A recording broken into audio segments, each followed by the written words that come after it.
दोस्तों नमस्कार। मैं एपी सर आप सभी का एग्जाम कोच के ई लर्निंग प्लेटफॉर्म पर स्वागत करता हूं। तो हम लोग कंटिन्यू करते हैं पिछली वाली क्लास के आगे का। तो पिछली वाली क्लास में हमने आपको क्या बताया था? पिछली वाली क्लास में हमने राज्यपाल की शक्तियों के संदर्भ में बताया था। क्या बताया था?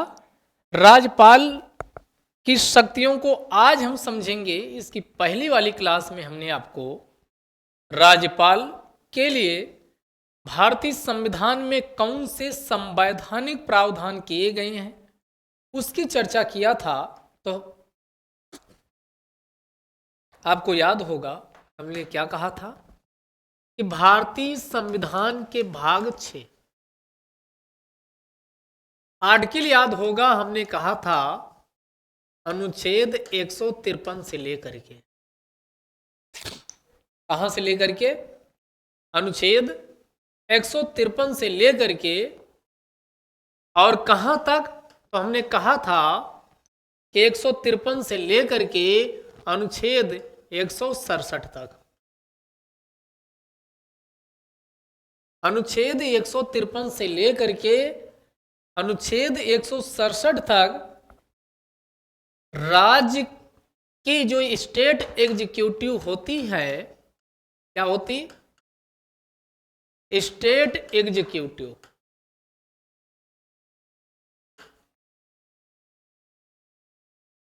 स्टेट एग्जीक्यूटिव का उल्लेख किया गया है, यानी इसी को कहा जाता राज्य की कार्यपालिका।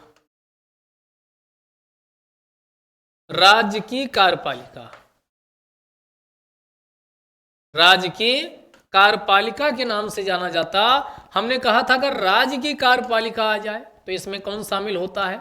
तो यहां पर हमने कहा था गवर्नर शामिल होता है। क्या शामिल होता? गवर्नर शामिल होता है। और कौन शामिल होता? तो हमने कहा था कि इसमें गवर्नर के साथ साथ कौन शामिल होते? मुख्यमंत्री, मुख्यमंत्री सहित अन्य मंत्री, मुख्यमंत्री सहित अन्य मंत्री, मुख्यमंत्री सहित अन्य मंत्री, या इसी को किस नाम से जाना जाता? मंत्री परिषद के नाम से जाना जाता। ये शामिल होते हैं। फिर हमने तीसरा आपको क्या बताया था इसी में? वहां पर अनुच्छेद 76 याद करिए, भारत का महान्यायवादी। यहां पर महान्यायवादी की भांति जो पद यहां पर बनाया गया, इसी को महाधिवक्ता के नाम से जाना जाता है। किस नाम से जाना जाता? महाधिवक्ता। और इस महाधिवक्ता का उल्लेख भी आप देखेंगे अनुच्छेद किसमें है? अनुच्छेद 165 में है। किसमें है? अनुच्छेद 165 में। ये सब हमने पिछली क्लास में क्या किया था? ये सारी बातें हमने पिछली क्लास में आपसे चर्चा किया था। अब इन्हीं का हम क्या करेंगे? अभी पिछली क्लास में हमने क्या कहा था कि गवर्नर को कौन कौन सी संवैधानिक, गवर्नर के लिए भारतीय संविधान में कौन कौन से संवैधानिक प्रावधान किए गए हैं, इन सब की हमने बातचीत कर ली थी। आज की क्लास में हमने शुरुआत किया था कि कैसे कोरिलेशन आपको ध्यान रखना है इसका, राज्यपाल के, राष्ट्रपति और राज्यपाल का हमने कहा था तुलनात्मक। याद करिए पहले वाले में हम क्या एक घटा रहे थे, सॉरी पहले वाले में हम क्या एक ज्यादा कर रहे थे। जैसे हमने कहा था कि अनुच्छेद 52, जैसे हमने कहा था जो बात अनुच्छेद 52 में लिखी गई है, इधर हमने कहा था 52 को क्या मान लो, पहले 52 में एक प्लस कर लो। आप कहेंगे सर ये 53 हो जाएगा। फिर हमने कहा था आगे एक लगा दो। तो यहां पर एक अनुच्छेद आपने बना लिया, जिसे कौन सा अनुच्छेद हो गया? 53, यानी 153। 52 कहता है, हमने कहा इधर के अच्छे से याद कर लो, अनुच्छेद 52 कहता है भारत का एक राष्ट्रपति होगा। सेम एज बात अनुच्छेद 153 में लिखी गई। 153 कहता है कि भारत में जो राज्य होंगे प्रत्येक राज्य में एक राज्यपाल होगा, प्रत्येक राज्य में एक राज्यपाल होगा। लेकिन हमने ये भी कहा था कि इसी अनुच्छेद में 7वां संविधान संशोधन किया जाता 1956, और उसमें कहा गया कि एक ही व्यक्ति को, क्या कहा गया? एक ही व्यक्ति को दो या दो से अधिक राज्यों का क्या बनाया जा सकता है? दो या दो से अधिक राज्यों का राज्यपाल बनाया जा सकता है। क्या बनाया जा सकता? गवर्नर बनाया जा सकता है। तो ये बात भी लिखी, हमने आपको बताया था। यानी राष्ट्रपति एक ही होगा, लेकिन गवर्नर एक ही व्यक्ति को एक से अधिक राज्यों में क्या बनाया जा सकता? गवर्नर बनाया जा सकता है। एक ही व्यक्ति को एक से अधिक राज्यों में गवर्नर बनाया जा सकता है। ये भी बात हमने आपको समझाई थी। फिर हमने इसी का तुलनात्मक जब अध्ययन कर रहे थे तो हमने कहा था कि अनुच्छेद, अगले हम एक बार रिवाइज करवा रहे हैं जल्दी से। हमने कहा था कि अनुच्छेद, जो बात यहाँ अनुच्छेद 53 में लिखी गई वही बात, यानी अनुच्छेद 53 में लिखी गई राष्ट्रपति कार्यपालिका का संवैधानिक प्रमुख होता। किसका होता? कार्यपालिका का, जो संघीय कार्यपालिका होती है। यहाँ बात किसकी हो रही है? संघ वाली, केंद्र वाली। संघीय कार्यपालिका का कैसा होता? संवैधानिक प्रमुख होता है। क्या होता? संवैधानिक प्रमुख होता है।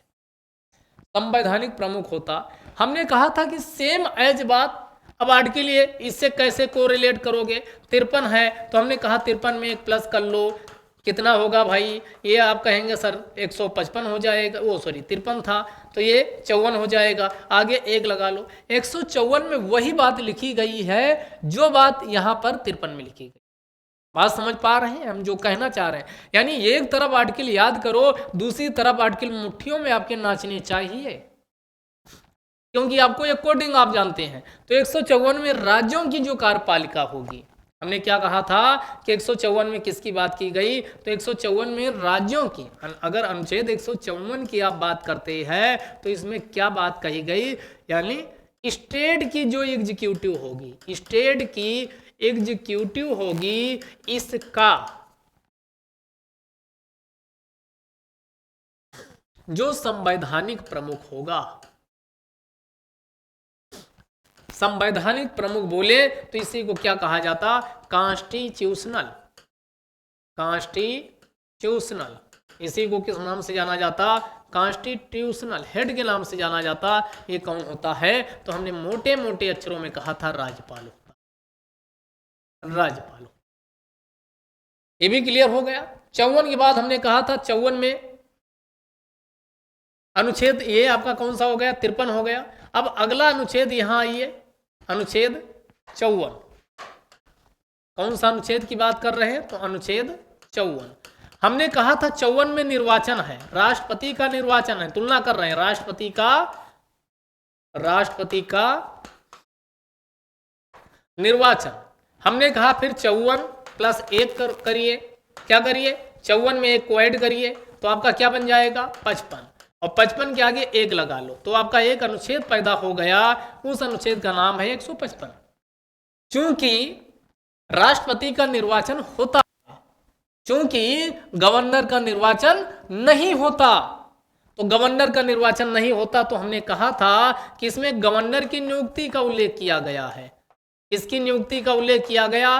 गवर्नर की नियुक्ति का उल्लेख किया गया है। Appointment of governor. तो कहा गया, सीधे सीधे अनुच्छेद पूछा जाए 55 में क्या लिखा गया? तो 155 अनुच्छेद 155 में लिखा गया कि गवर्नर की नियुक्ति कौन करेगा? भारत का महामहिम राष्ट्रपति के द्वारा की जाती है। और याद रखिए, जो भारत का राष्ट्रपति के द्वारा चूंकि गवर्नर की नियुक्ति होती तो गवर्नर राष्ट्रपति के प्रति क्या होता है? उत्तरदायी होता है। इसके प्रति उत्तरदायी होता, राष्ट्रपति के प्रति उत्तरदायी होता। और राष्ट्रपति जब चाहे तब गवर्नर को उसके पद से हटा भी सकता है। हालांकि इस संदर्भ में सुप्रीम कोर्ट के कई जजमेंट हैं, उसकी भी हम चर्चा करने वाले। फिलहाल हमने ये कहा था कि जिस प्रकार 54 राष्ट्रपति के निर्वाचन की बात करता है, उसी प्रकार अनुच्छेद 155 गवर्नर की नियुक्ति की बात करता है। तो इसमें गवर्नर की नियुक्ति की बात की गई। अब हमने कहा था, अब जो हम एक प्लस कर रहे थे, एक आर्टिकल ऐसा आएगा जिसमें प्लस करने का काम खत्म हो जाएगा, क्योंकि अनुच्छेद 55 याद करिए, इसमें तरीका राष्ट्रपति का निर्वाचन होगा, किस तरीके से होगा, उस तरीके को हमने क्या कहा था कि सिंगल ट्रांसफरेबल यानी रिप्रेजेंटेटिव प्रोपोर्शनल रिप्रेजेंटेशन का सिंगल ट्रांसफरेबल जो वोटिंग सिस्टम है। क्या है? Single transferable voting system. तो सिंगल ट्रांसफरेबल वोटिंग सिस्टम के माध्यम से राष्ट्रपति का निर्वाचन किया जाता है। ये बात आप पहले अच्छे जानते हैं। अब चूंकि इसीलिए एक आर्टिकल क्या, चूंकि गवर्नर की सीधी नियुक्ति हो जाती है तो एक आर्टिकल की संख्या यहां पर कम हो जाती है। इसके बाद अनुच्छेद सीधे 56 पे आइए। अनुच्छेद 56, अनुच्छेद 56 में पदावधि, पदावधि और पदावधि किसकी बात की गई है, यानी पदावधि या कार्यकाल टेन्योर, किसका टेन्योर? तो ये टेन्योर यहां पर किसकी बात की गई है? राष्ट्रपति की। हमने कहा अब चूंकि आर्टिकल बराबर हो गए हैं, बराबर हो गए तो इसका मतलब अब एक हम प्लस नहीं करेंगे, क्योंकि एक आर्टिकल 54 और 57 दो ऐसे आर्टिकल हैं जो मामला क्या कर देते? बराबर। तो हमने कहा इधर भी 156 लिख लीजिए। तो जो अनुच्छेद 156 है ये किसकी बात करता है? तो एक गवर्नर की पदावधि की बात करता है, गवर्नर के पदावधि की बात करता है। किसकी बात करता है? गवर्नर के पदावधि की। गवर्नर के पदावधि, गवर्नर का पदावधि कितने साल का होता? तो हमने कहा था 5 साल। कितने साल का होता? 5 साल। और एक बात इसमें और लिखी गई, ये 5 साल के पहले त्याग पत्र के माध्यम से अपना पद खाली कर सकता। तो हमने कहा था त्याग पत्र किसको देगा? तो ये राष्ट्रपति को देगा। किसको देगा? राष्ट्रपति को देगा। ये बात किसमें लिखी गई है? अनुच्छेद 156 में लिखी गई। तो 156 इससे आपको रिलेट करते रहिए। फिर हमने कहा था अनुच्छेद चूंकि इधर 56 हो गया, अब अनुच्छेद चूंकि 57, 57 में हमने कहा 7 से 5 घटा तो 2, दोबारा निर्वाचन, यानी राष्ट्रपति का पुनर्निर्वाचन। राष्ट्रपति का इसमें क्या? पुनर्निर्वाचन का उल्लेख किया गया। भारत का राष्ट्रपति चुनाव जीत करके कितनी ही बार क्या बन सकता है? बन सकता है राष्ट्रपति, कोई रोक टोक नहीं। 1 बार, 2 बार, 3 बार, 4 बार, जब तक चाहे चुनाव जीते, यानी मल्टीपल टाइम्स वह चुनाव जीत करके भारत का राष्ट्रपति बन सकता। लेकिन क्या गवर्नर के संदर्भ में ऐसी कोई व्यवस्था है?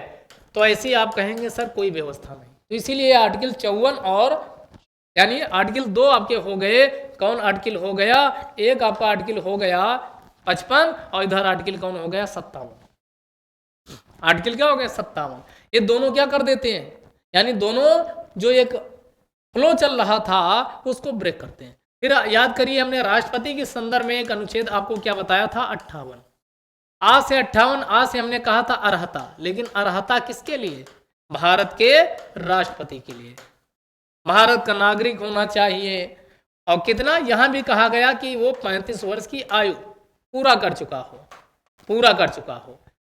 ठीक। और इसमें राष्ट्रपति के लिए लोकसभा का सदस्य बनने की योग्यता रखता हो। ये सब इसकी शर्तें। और कोई भी लाभ का पद धारण नहीं करता हो। लेकिन क्या गवर्नर के संदर्भ में रहता? तो गवर्नर के संदर्भ में पूछा जाए तो हमने यहां क्या लिखा? 58। 58 है तो हमने कहा कि ये 57 आर्टिकल आ जाने की वजह से अब यहां क्या करना होगा? आपको 58 से -1 करना होगा। 1 करना होगा तो आप कहेंगे सर 57 आएगा, आगे 1 लगा लो, क्योंकि 1 लगाना। तो आपका एक अनुच्छेद पैदा हमने करवाया था, उसका नाम था 157। 157 में किसकी अर्हता का उल्लेख किया गया? तो 157 में अर्हता का उल्लेख किया गया है किसकी? गवर्नर की। किसकी अर्हता का उल्लेख किया गया? तो यहाँ किसकी अर्हता का उल्लेख है? गवर्नर की। और गवर्नर की अर्हता का उल्लेख है तो हम आपसे ये पूछ रहे हैं क्या लिखा गया? तो इसमें भी कहा गया 35 वर्ष की आयु होनी चाहिए, 2 शर्तें हैं। और दूसरा क्या कहा गया? भारत का नागरिक होना चाहिए, भारत का नागरिक होना चाहिए। ये बात हमने आपको बताया था। तो यहाँ तक क्लियर? कोई आर्टिकल में कोई उलझन, कोई आपका समस्या नहीं होनी चाहिए। फिर हमने कहा था आर्टिकल आइए 59 में हमने क्या कहा था कि जो आर्टिकल 59 है इसमें शर्तें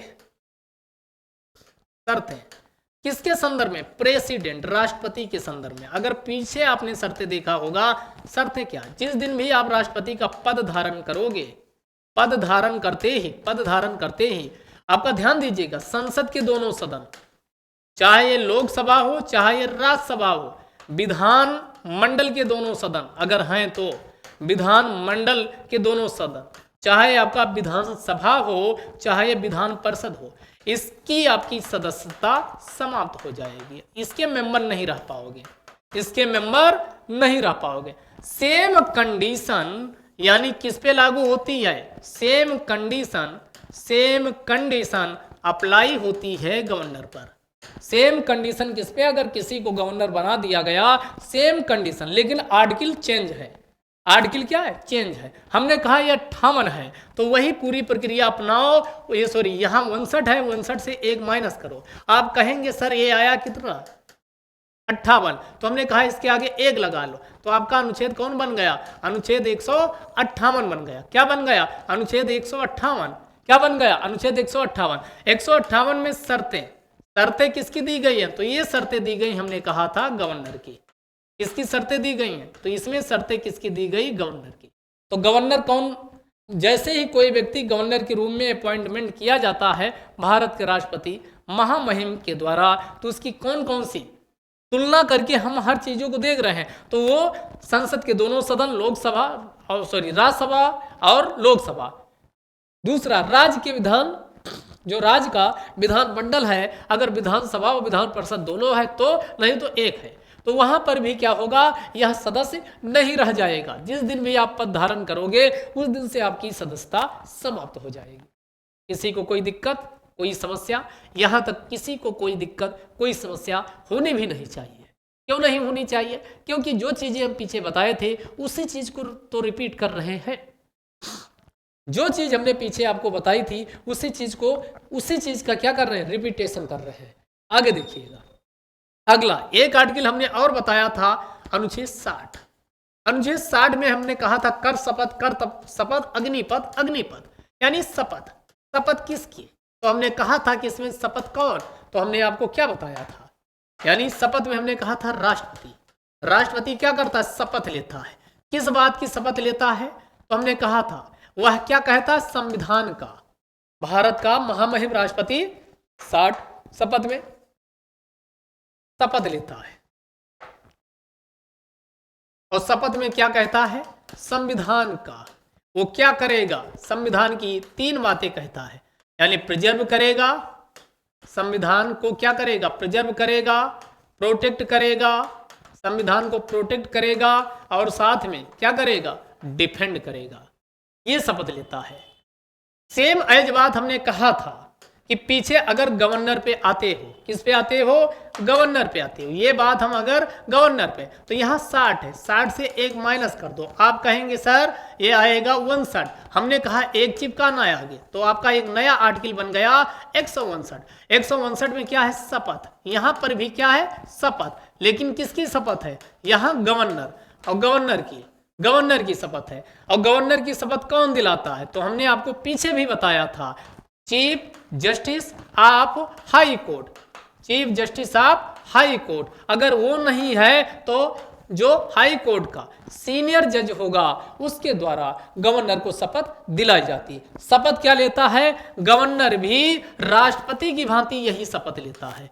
जो भारत का राष्ट्रपति शपथ लेता है, सेम शपथ भारत के गवर्नर के द्वारा संविधान के प्रोटेक्शन, संविधान के प्रिजर्वेशन, संविधान के डिफेंड की और अपने कर्तव्यों का सत्यनिष्ठा एवं ईमानदारी पूर्वक निर्वहन करने की शपथ गवर्नर के द्वारा भी ली जाती है। क्लियर? यहां तक आपका ये क्लियर हो चुका है। अब आइए इसके बाद हमने आपको क्या बताया था? अनुच्छेद याद करिए। शपथ हो गया। शपथ के बाद अनुच्छेद कौन है? यानी 60 हो गया, यानी अनुच्छेद 60 तक हमने यहां आपको बताया था। तो 60 जो बात शपथ वहां पर लिखी गई और यहां पर वही बात यहां पर भी लिखी गई है। इसके बाद हमने कहा था कि अब आपके यानी जो अनुच्छेद 160 है, कौन सा? 160 159 आप जान चुके हो। अनुच्छेद 160 में आकस्मिकताओं की दशा में, आकस्मिकताओं, कोई आकस्मिकता आ जाती है, आकस्मिकताओं की स्थिति में गवर्नर के दायित्वों का निर्वहन, गवर्नर के दायित्वों का निर्वहन, यानी जिम्मेदारी इस गवर्नर को, कोई इमरजेंसी आई तो भारत के राष्ट्रपति के द्वारा, क्या कहा गया यहां पर, यह जिम्मेदारी कौन सौंपेगा, ये जिम्मेदारी भारत के राष्ट्रपति के द्वारा दी जाती है। किसके द्वारा दी जाती, भारत के राष्ट्रपति, भारत के राष्ट्रपति के द्वारा। ये जिम्मेदारी किसके द्वारा दी जाती है, भारत के राष्ट्रपति के द्वारा गवर्नर को जिम्मेदारी दी जा सकती है। कोई भी इमरजेंसी आ गई, इसमें इमीडिएट कुछ और किया जाना है गवर्नर को, तो अतिरिक्त जो चार्ज या भार आप कह लीजिए, प्रभार, अतिरिक्त चार्ज या भार जो दिया जा सकता, ये गवर्नर को दिया जा सकता। कौन देता है, ये भी अलग से आपका इंपॉर्टेंट क्वेश्चन है। ये कौन, राष्ट्रपति। सेम एज आप तुलना करिए, हमने किसको, अनुच्छेद 1 आपको और बताए थे, अनुच्छेद याद होगा 70, और यही 70 अनुच्छेद में सेम बातें किसको कही गई थी, तो हमने आपको क्या कहा था, उपराष्ट्रपति। उपराष्ट्रपति के दायित्व, उपराष्ट्रपति के कृत्यों का निर्वहन, उपराष्ट्रपति के कृत्यों का निर्वहन, वहां पर भी बात कही गई थी। लेकिन वहां पर ये कौन तय करेगा, तो ये संसद। वहां पर कौन तय करेगी, वहां पर संसद। वहां पर कौन तय करेगी, संसद। कानून बना करके उपराष्ट्रपति को अन्य दायित्वों के निर्वहन करने के लिए कहा जा सकता है। तो 160 और 70 ये कोरिलेट करके याद करिए, तभी दिमाग में रहेगा। फिर यहां पर हमने क्या कहा था, अनुच्छेद जो 72 है, हमने कहा था कि इसके आगे के जितने भी आर्टिकल हैं, यानी जितने भी आर्टिकल अब आपको बताने वाले हैं, जितने भी आर्टिकल आपको बताने वाले, तो चाहे वो 72 हो या इधर लिख लीजिए एक और आपका अनुच्छेद 71, अनुच्छेद 71, जो ये अनुच्छेद 71 है, अनुच्छेद 71 में क्या लिखा गया, अनुच्छेद 70 आपने जान लिया, अनुच्छेद 71 और 72। अनुच्छेद 71 में लिखा गया, ये स्पेसिफिक है, विशेष ध्यान रखिएगा, विशेष ध्यान रखें, विशेष ध्यान रखें। क्या ध्यान रखें, इस आर्टिकल जो ये 71 है, इसमें लिखा गया, अगर भारत के राष्ट्रपति, भारत के राष्ट्रपति या फिर या उपराष्ट्रपति, उपराष्ट्रपति के चुनाव से संबंधित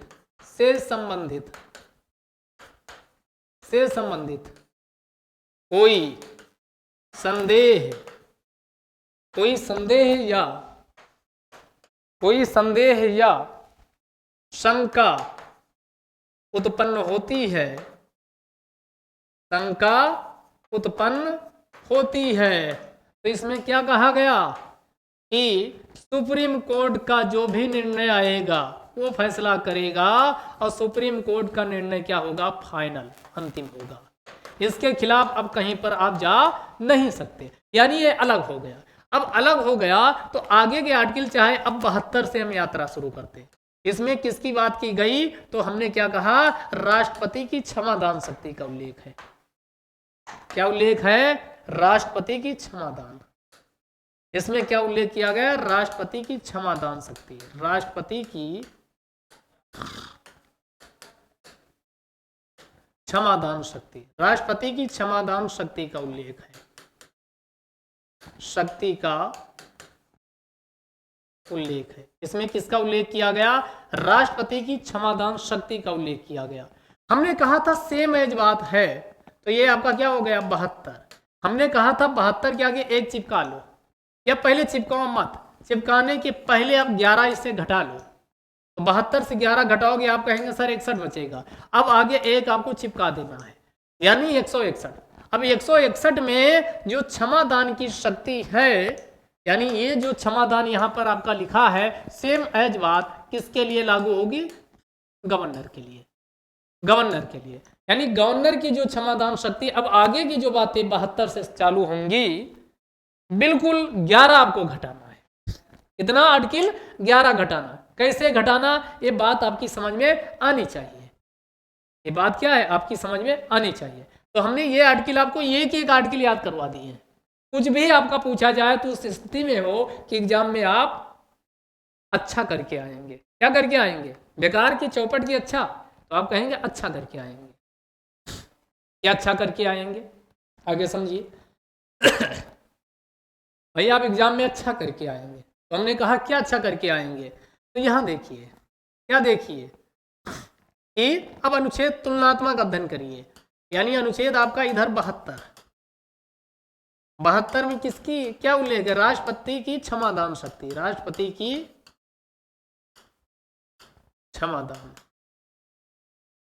तो हमने कहा आर्टिकल आपको निकालना है, तो आर्टिकल ये कैसे आपको रिलेट करेंगे? तो हमने कहा ये 72, इससे करिए 11 माइनस, तो आएगा 61। आगे एक चिपकाना, एक नया अनुच्छेद आपके सामने आ गया, जिसे अनुच्छेद 161। इसमें राज्यपाल की क्षमादान शक्ति, क्या उल्लेख किया गया? राज्यपाल की क्षमादान शक्ति का उल्लेख है। इसमें क्या उल्लेख किया गया? राज्यपाल की क्षमादान, राज्यपाल की क्षमादान शक्ति का उल्लेख। तो हमने कहा था राज्यपाल की क्षमादान अंतर है। क्या अंतर है? ये मृत्युदंड को माफ नहीं कर सकता, मृत्युदंड को माफ नहीं कर सकता, माफ नहीं कर सकता, जबकि राष्ट्रपति कर सकता है। दूसरा, सैन्य सजा पर कोई अधिकार नहीं, कोई अधिकार नहीं है। ये दोनों में अंतर है। अगर दोनों में अंतर पूछा जाए तो ये दोनों में क्या है? अंतर है। क्लियर यहां तक? कोई भी यहां तक किसी को कोई समस्या नहीं होनी चाहिए। अब इसी के बाद अगले आर्टिकल को रिलेशन से फिर हम देखते हैं। तो बाकी आप राष्ट्रपति की जो क्षमादान जैसे जैसे शक्तियां दी गई, सेम एज बाकी मामलों में, बाकी मामले में, बाकी मामले में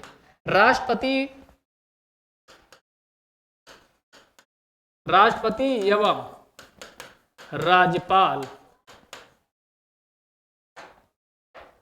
इनकी क्षमादान की शक्तियां क्या सेम है, बाकी क्षमादान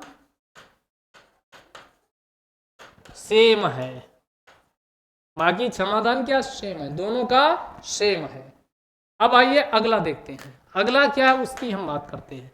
एक है आपका अनुच्छेद 73। इसमें क्या कहा गया?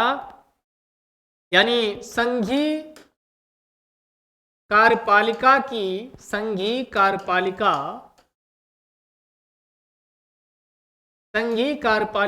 शक्ति का विस्तार, यानी संघ की जो कार्यपालिका है इसकी पावर को एक्सटेंड किया जा सकता है। यानी इसकी पावर को क्या किया जा सकता है? इसकी पावर को एक्सटेंड किया जा सकता है। यानी extension of union executive power,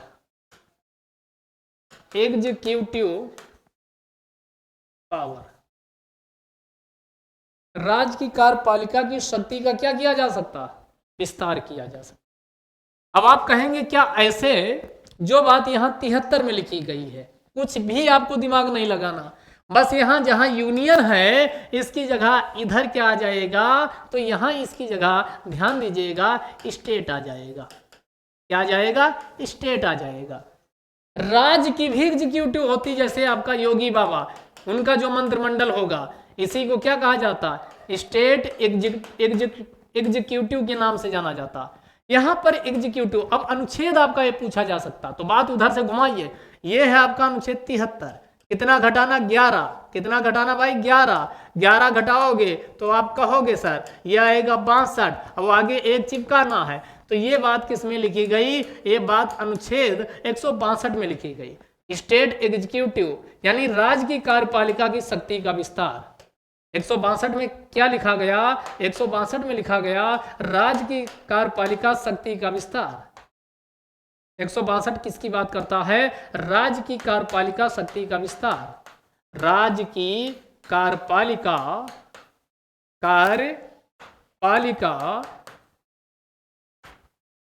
शक्ति का विस्तार,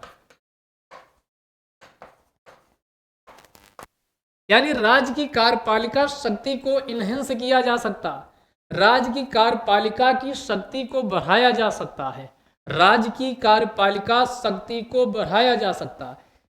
यहां तक क्लियर? ये बात लिखा गया। इसके बाद आपका अगला समझिएगा, यानी अनुच्छेद कौन आपका हो गया? आप कहेंगे 73 हो गया। 74 में क्या कहा गया? यहां कहा गया राष्ट्रपति अकेले अपने मन से कोई काम नहीं करेगा, इसको सलाह एवं सहायता देने के लिए क्या होगा? मंत्रिपरिषद होगी। क्या होगा? मंत्रिपरिषद होगी। और इस मंत्रिपरिषद का मुखिया कौन होगा? तो इसका कहा गया मुखिया, यानी यहां पर प्रधानमंत्री पीएम होगा। ये बात किसमें? 74 में लिखी गई। सेम एज यहां पर भी एक आर्टिकल है, यानी सेम एज यहां पर भी हमने क्या कहा? ये 74 है, तो 74 से पहले 11 घटाइए। आप कहेंगे सर ये 63 आएगा। हमने कहा इसके आगे एक चिपका लो, तो आपका कौन बचा? अनुच्छेद 163। 163 में क्या लिखा गया कि गवर्नर को, यहां पर गवर्नर की बात की गई, गवर्नर को यानी क्या? सलाह एवं सहायता। गवर्नर अपने आप नहीं काम करेगा, गवर्नर को सलाह एवं सहायता देने के लिए यहां पर भी क्या होगी? एक मंत्रिपरिषद होगी। यहां पर क्या होगी? एक मंत्रिपरिषद होगी। लेकिन जो ये मंत्रिपरिषद होगी, इसका मुखिया कौन होगा? सीएम होगा। इसका मुखिया कौन होगा? सीएम होगा। इसका मुखिया कौन होगा? सीएम होगा। तो जो बातें यहां 74 में लिखी गई, वही बातें उधर आर्टिकल 163। क्योंकि उधर वाले आर्टिकल हम नजरअंदाज करते हैं, तो एग्जामिनर बहुत चालाकी से क्वेश्चन जो सेट करता है, ये इधर वाले आर्टिकल कम पूछ करके उधर वाले आर्टिकल पूछता है। तो हमने क्या कहा? सार ये है कि इधर वाले आर्टिकल जो आपके हैं बहुत अच्छे से याद कर लो, समझ लो, क्योंकि सेम एज बातें राज्य की जो कार्यपालिका है वहां पर रिपीट की गई है। कुछ बिंदुओं पर अंतर है, वो अंतर बताने के लिए हम आपके सामने हैं। हमारा काम है चीजों को कैसे आसान से आसान बना देना। क्लियर? यहां तक किसी को कोई दिक्कत, कोई समस्या, कोई क्वेश्चन हो तो कृपया बताइए। अब आगे देखिए, अगले आर्टिकल को और चलते हैं। अगला आर्टिकल हमने आपको क्या बताया था? बस कि आपका ये पूरा होने वाला 75, क्योंकि ये समझ में नहीं आया तो हमेशा आप उलझते रहोगे। आर्टिकल 75 में हमने कहा था कि चाहे ये प्रधानमंत्री हो, साथ में अन्य मंत्री हो, इन सबको कौन नियुक्त करता है? इनकी नियुक्ति कौन करता है? तो हमने कहा था इनकी नियुक्ति महामहिम राष्ट्रपति के द्वारा की जाती है। इनकी नियुक्ति कौन करता है? तो इनकी नियुक्ति राष्ट्रपति के द्वारा की जाती है। और ये राष्ट्रपति का ही क्या? प्रसाद पर्यंत, ये राष्ट्रपति का ही कौन सा? प्रसाद पर्यंत पद धारण करते हैं। कौन सा? प्रसाद पर्यंत पद धारण करते हैं। सेम एज बात ध्यान दीजिएगा। और एक चीज और, जो ये मंत्री सहित इनकी जो मंत्रिपरिषद होगी, इसी आर्टिकल 75 में हमने कहा था ये सामूहिक रूप से, कलेक्टिवली, क्या? सामूहिक रूप से, हमने क्या कहा था? सामूहिक रूप से किसके प्रति उत्तरदायी होती? लोकसभा के प्रति उत्तरदायी होती।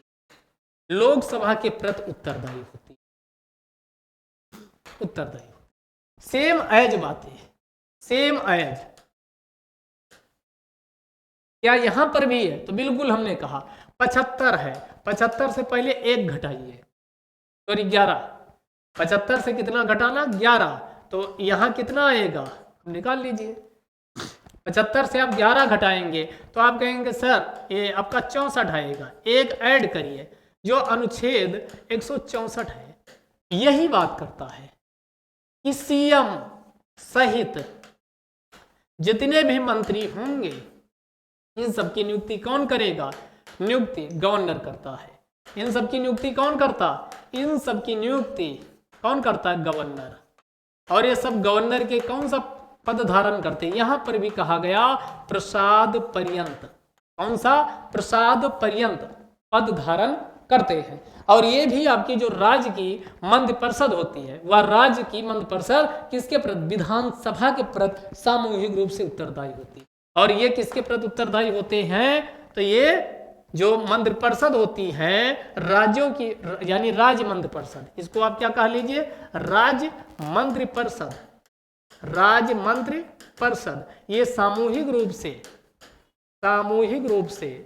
कलेक्टिवली, सामूहिक रूप से इसी को क्या बोलते हैं? कलेक्टिवली। क्या बोलते हैं? कलेक्टिवली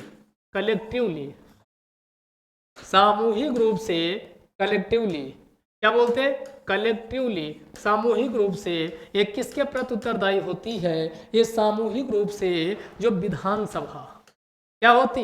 विधानसभा। विधानसभा के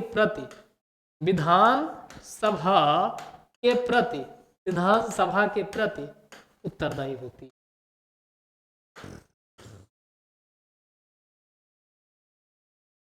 किसके प्रति उत्तरदायी होती है? सामूहिक रूप से विधानसभा के प्रति उत्तरदायी होती है। ये भी आपसे क्वेश्चन पूछा गया है और पूछा जा सकता है। यानी इसको क्या बोलते हैं? State council of minister. State council of ministers की यहां बात हो रही है। मिनिस्टर्स की बात हो रही है। पीछे हमने एक चीज और आपको समझाया था, याद होगा हमने क्या कहा था? इसी आर्टिकल 75 में ही दोनों का तुलना चल रहा। इसी जो अनुच्छेद 75 है, इसी आर्टिकल 75 में ही हमने कहा था अधिकतम, मैक्सिमम, अधिकतम जो मंत्रियों की संख्या होगी, मंत्रियों की संख्या ये कितनी होगी? तो ये प्रत्येक, यानी क्या होगा? लोकसभा के कुल, सदन के कुल सदस्य संख्या का, जो मंत्री कितने बनाए जा सकते हैं? तो ये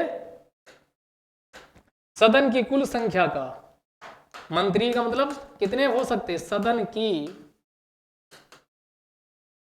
कुल संख्या का 15% से ज्यादा नहीं होंगे। कितने मंत्री हो सकते हैं? तो ये 15%, कुल सदस्य संख्या का 15%। और ये 15% कई बार आपके एग्जाम में पूछा गया, इस बात का भी ध्यान रखिएगा। 15% मंत्री हो सकते। ये बात केंद्र के स्तर पे, यानी जो आज के समय मोदी सरकार देखते हो, इसमें मैक्सिमम जो मंत्री हो सकते हैं, तो इसमें कितनी है?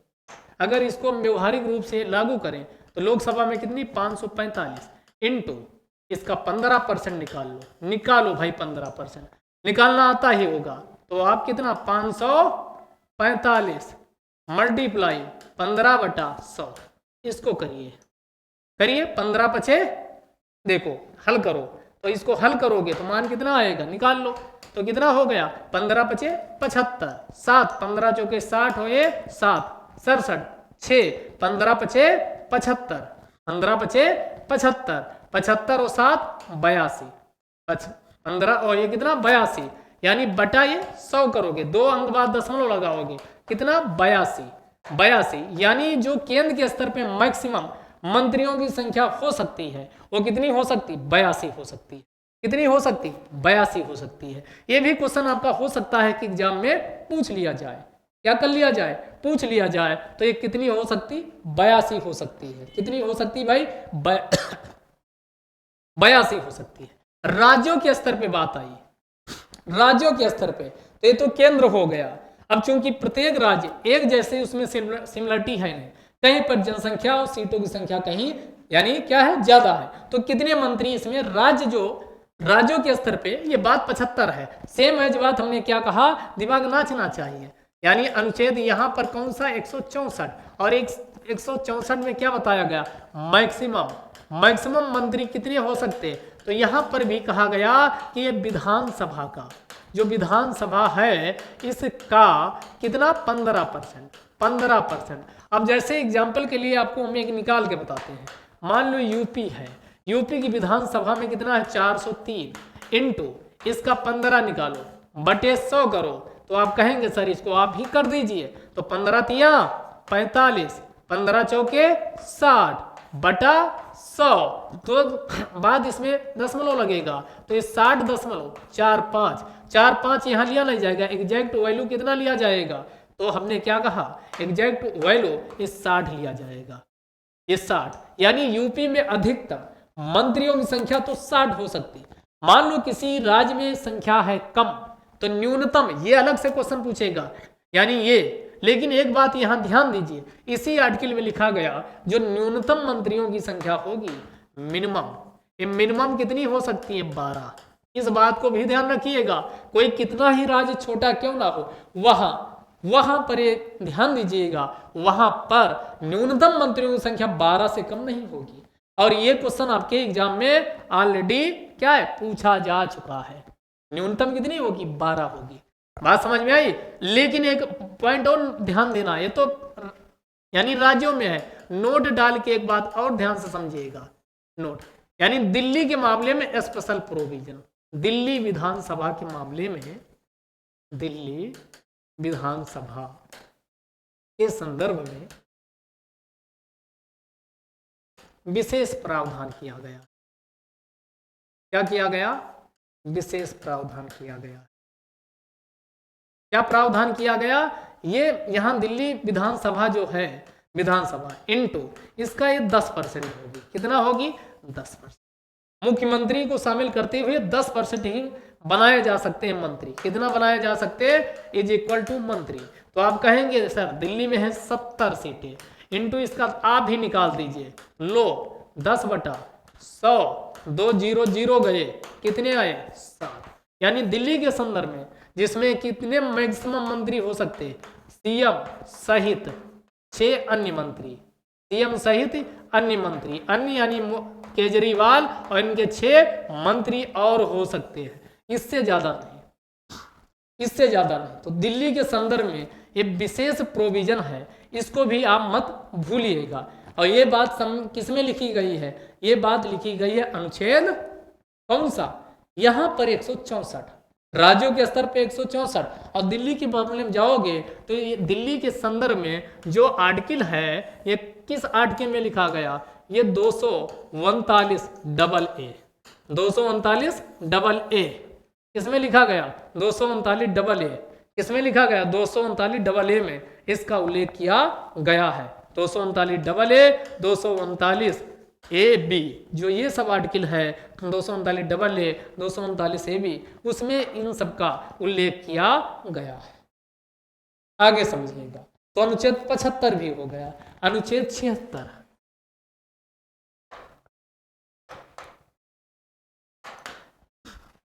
अनुच्छेद 76, अनुच्छेद 76 भारत सरकार का वकील या सर्वोच्च विधि अधिकारी की बात किया जाए तो ये अनुच्छेद 76 में अटॉर्नी जनरल ऑफ इंडिया की बात की गई। किसकी बात की गई?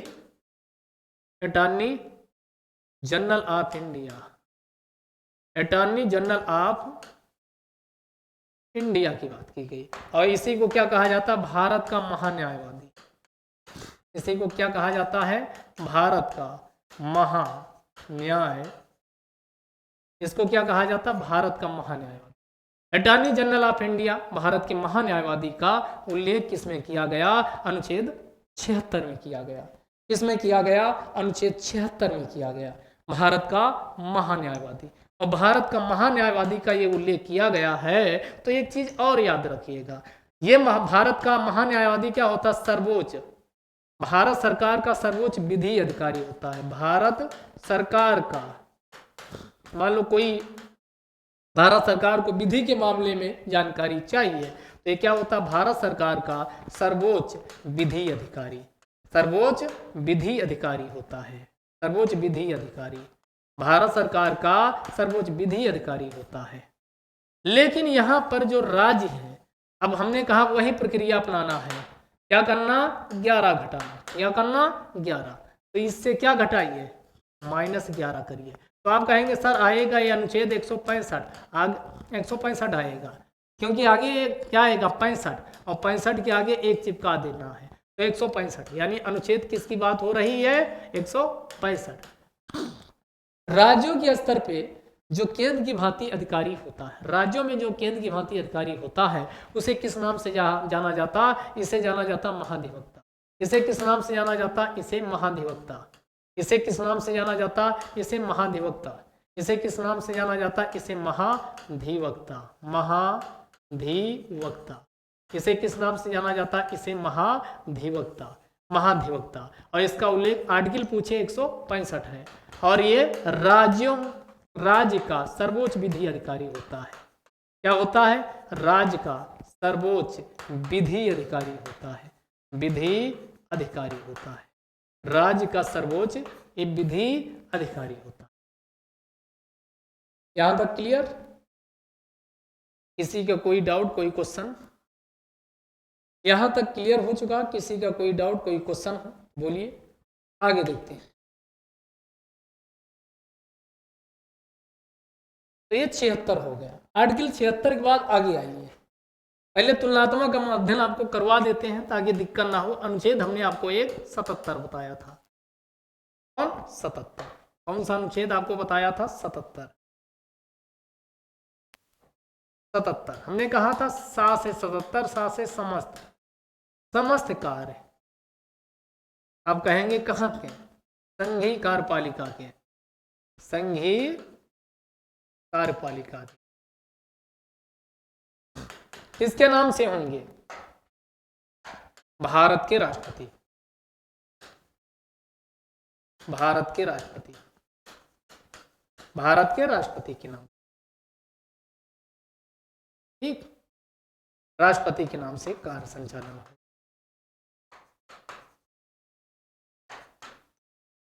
सेम एज बाद, सेम एज, यहां गवर्नर, यानी अनुच्छेद अब 11 घटाना है। अब 11 घटाइए उससे 100 कितना बचेगा? 166।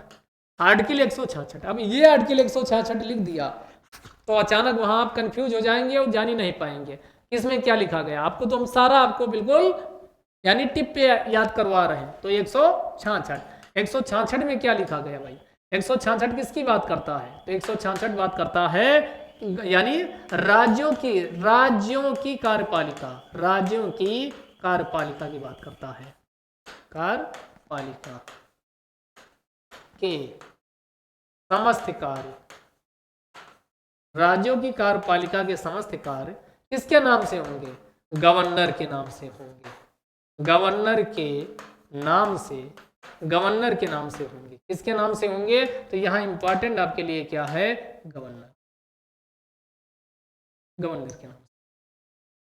किसके नाम से होंगे? गवर्नर, गवर्नर के नाम से होंगे। तो इस बात को भी आप सीधे कोरिलेशन के साथ याद रखिए। क्लियर? अब एक आर्टिकल इधर और बचता है, अनुच्छेद 78। इसमें कार्यपालिका के यानी भारत के राष्ट्रपति प्रति प्रधानमंत्री के कर्तव्य, राष्ट्रपति के प्रति, राष्ट्रपति के प्रति पीएम के कर्तव्य, पीएम के कर्तव्य का उल्लेख किया गया है। पीएम के कर्तव्य सेम एज, सेम एज, वही घटाइए तो आप कहेंगे 11 घटाइए, माइनस का 11 करिए तो आपका कितना आ जाएगा? 167। और ये आपका एक नया अनुच्छेद पैदा हुआ, 167। 167 में क्या? यहां मुख्यमंत्री होता तो गवर्नर के प्रति, इसमें क्या लिखा गया? गवर्नर के प्रति, गवर्नर के प्रति इसके सीएम के कर्तव्य, सीएम के कर्तव्य का उल्लेख किया गया है, का उल्लेख किया गया है। क्या का उल्लेख किया गया? तो हमने कर्तव्य कहा था कि जितना भी बिजनेस होता है सदन की कार्रवाई का, वो उस संदर्भ में रूल्स एंड रेगुलेशन कानून भारत के यहाँ राष्ट्रपति बना सकते हैं और वहां राज्यपाल। हमने कहा था कि अगर कोई विधानसभा प्रस्ताव ला रही है, प्रपोजल्स फॉर लेजिस्लेशन, विधायन के लिए प्रस्ताव आ रहा है, या प्रशासनिक कंसिडरेशन, प्रशासनिक कोई निर्णय डिसीजन लिया गया है, तो उस संदर्भ में प्रधानमंत्री का कर्तव्य है कि वो जानकारी किसको उपलब्ध करवाए, राष्ट्रपति। सेम एज बात यहाँ मुख्यमंत्री का कर्तव्य है कि ऐसी कोई जानकारी गवर्नर को उपलब्ध करवाए। फिर हमने ये भी कहा था कि गवर्नर या राष्ट्रपति जब चाहे तब प्रधानमंत्री से सूचना मांग सकता है, उस सूचना को उपलब्ध करवाना प्रधानमंत्री और मुख्यमंत्री का कर्तव्य होगा। ये बात भी हमने आपसे बताई थी। हमने आगे ये भी कहा था कि अगर कोई भी डिसीजन मान लो पर्सनली मंत्री ने अपने स्तर पर ले लिया है, लेकिन मंत्री ने अपने स्तर पर ले लिया है, लेकिन मंत्रिपरिषद ने उस पर कोई विचार नहीं किया है, तो ऐसे डिसीजन के संदर्भ में प्रधानमंत्री का यह कर्तव्य होगा कि उस डिसीजन को संसद के पटल पर रखवाएं और उसमें मंत्रिपरिषद यानी उससे सूचना, जो ऐसी कोई डिसीजन जिसने मंत्री लिया लेकिन मंत्रिपरिषद ने विचार नहीं किया, उससे भी उस सूचना के संबंध में यानी मुख्यमंत्री को या यहाँ प्रधानमंत्री का यह कर्तव्य होगा कि उसे राष्ट्रपति या राज्यों के स्तर पे गवर्नर से वो जानकारी साझा करे, वो बताए। तो ये बातें थी अभी तक जो कार्यपालिका से संबंधित है। इतनी चीजें किसमें आती हैं, कार्यपालिका। तो हमने तुलनात्मक अध्ययन संघीय कार्यपालिका और राज्य की कार्यपालिका दोनों का कर दिया। हमने तुलनात्मक अध्ययन संघीय कार्यपालिका और राज्य की कार्यपालिका दोनों का कर दिया। अब हमें आज की क्लास में इसी में अब समझना है, यानी जो बातें आप राष्ट्रपति का समझ चुके हो, वहां सारे काम यहाँ राज्यों के स्तर पे है, क्योंकि दोनों सेम एज पैरेलल पोस्ट के रूप में काम करते हैं। तो जो काम वह संघीय कार्यपालिका के लिए राष्ट्रपति करता है, सेम एज कार्य यहाँ गवर्नर, बस कुछ कुछ बिंदु हैं जहां पर गवर्नर को कम शक्तियां और कुछ कुछ ऐसे बिंदु हैं राष्ट्रपति की तुलना में गवर्नर को ज्यादा शक्तियां दी गई हैं, गवर्नर को ज्यादा शक्तियां दी गई हैं। और इन्हीं शक्तियों और कार्यों का उल्लेख हम क्या करेंगे, गवर्नर की शक्तियां और कार्यों का अब हम अध्ययन करने वाले हैं। तो अगली हेडिंग आप लोग डाल लीजिएगा, कौन, powers and function of governor. राज्यपाल की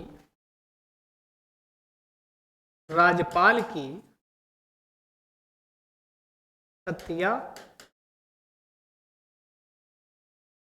राज्यपाल की शक्तियां एवं कार्य, राज्यपाल की शक्तियां एवं कार्य, पावर एंड फंक्शन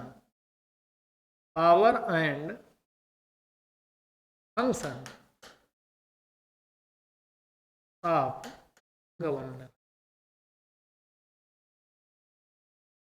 राष्ट्रपति की शक्तियां एवं कार्य, गवर्नर चल रहा, पावर एंड फंक्शन ऑफ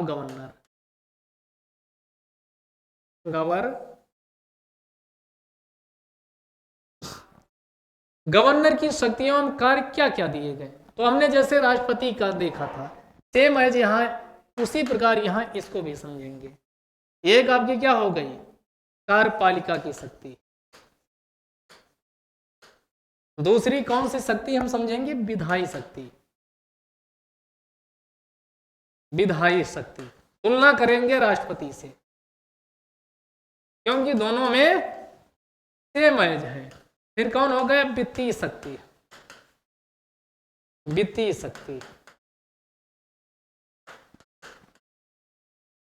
कौन सी शक्ति हम समझेंगे, वित्तीय शक्ति समझेंगे। कौन सी शक्ति, वित्तीय शक्ति भी हम समझेंगे, वित्तीय शक्ति। फिर न्यायिक शक्ति, यानी न्यायिक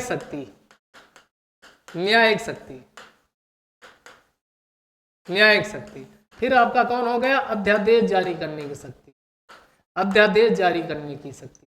अध्यादेश कौन सी हो जाएगी, अध्यादेश जारी करने की शक्ति। और एक विशेष प्रकार का इसका यानी विवेकाधीन शक्तियां ये अलग से आए जो राष्ट्रपति को नहीं मिली हुई हैं। यानी अगला हम समझेंगे विवेकाधीन शक्ति, विवेकाधीन शक्ति।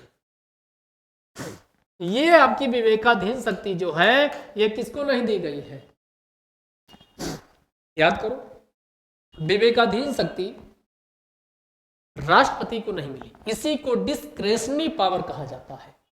तो इतनी शक्ति हम राज्यपाल की समझने वाले क्या, केंद्र के स्तर पे जो राष्ट्रपति किया था उसी की जगह आपको क्या राज्यपाल चिपका देना है और कुछ भी नहीं करना।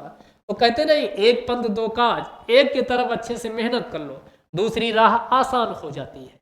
तो यहाँ पर भी वही बात है, एक तरफ अच्छे से आप समझिए और दूसरी तरफ चीजें क्या हो जाती है, अपने आप आसान हो जाती है। तो बिना देरी किए हुए अब हम सीधे चलते हैं राज्यपाल की कार्यपालिका की शक्ति। तो राज्यपाल की कार्यपालिका की शक्ति, राज्यपाल की कार्यपालिकी शक्ति, कार्यपालिकी शक्ति, राज्यपाल की कार्यपालिकी शक्ति।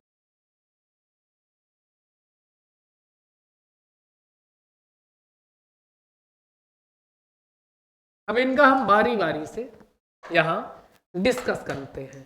क्या डिस्कस करते हैं, कौन कौन सी शक्तियां दी गई हैं। तो यानी एक तो आर्टिकल आपको बता चुके हैं, अनुच्छेद 162, इसीलिए हमने आर्टिकल पीछे आपको बताया था कि दिक्कत नहीं होगी। यानी राज्य की शक्ति, राज्य की कार्यपालिका की शक्ति का विस्तार, कार्यपालिका की शक्ति का विस्तार, शक्ति का विस्तार। यही बात उधर आर्टिकल याद करिए 73 में लिखा गया है, संघीय कार्यपालिका। यहां राज्य की कार्यपालिका की शक्ति का विस्तार कौन कर सकता है, वहां राष्ट्रपति कर सकता है, यहां कौन, राज्यपाल कर सकता है। यानी राज्यपाल कर सकता है, ये राज्यपाल को कहा गया है। कौन कर, यानी इसमें राज्य की कार्यपालिका शक्ति का विस्तार किया जा सकता है। इसके बाद हमने राज्यपालिका की शक्ति, इसी में अगर बात करें आर्टिकल 166 याद करिए, क्या बात करता है उधर 77, आर्टिकल उधर 77, समस्त कार्य किसके नाम से होंगे, महामहिम भारत का राष्ट्रपति। सेम एज बात यहाँ आर्टिकल 166 में लिखा गया। यानी राज्य की कार्यपालिका शक्ति, राज्य के समस्त कार्य यहाँ राज्य के समस्त कार्य राज्यपाल के नाम से होंगे, राज्यपाल के नाम से होंगे। ये भी राज्यपाल की क्या है, कार्यपालिकी शक्ति, राज्यपाल की कार्यपालिकी शक्ति है। इसके अलावा हम राज्यपाल भी क्या कर सकता है, आगे देखिएगा। यानी गवर्नर क्या कर सकता है, गवर्नर भी क्या कर सकता है, गवर्नर यानी the governor can make rules. अगली क्या हो गया, the governor can make rules, can make rules specifying the manner, यानी ये कानून बना सकता, रूल्स एंड रेगुलेशन।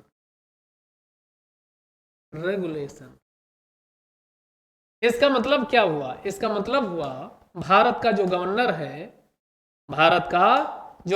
है वो क्या बना सकता है, यहां governor underline, governor can make rules, नियम विधि, यानी इसका क्या बना सकता, नियम विनियम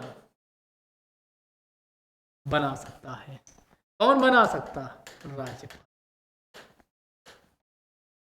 और ये किसके लिए बना सकता है, बात ये आती है कि ये बनाएगा तो किसके लिए बनाएगा,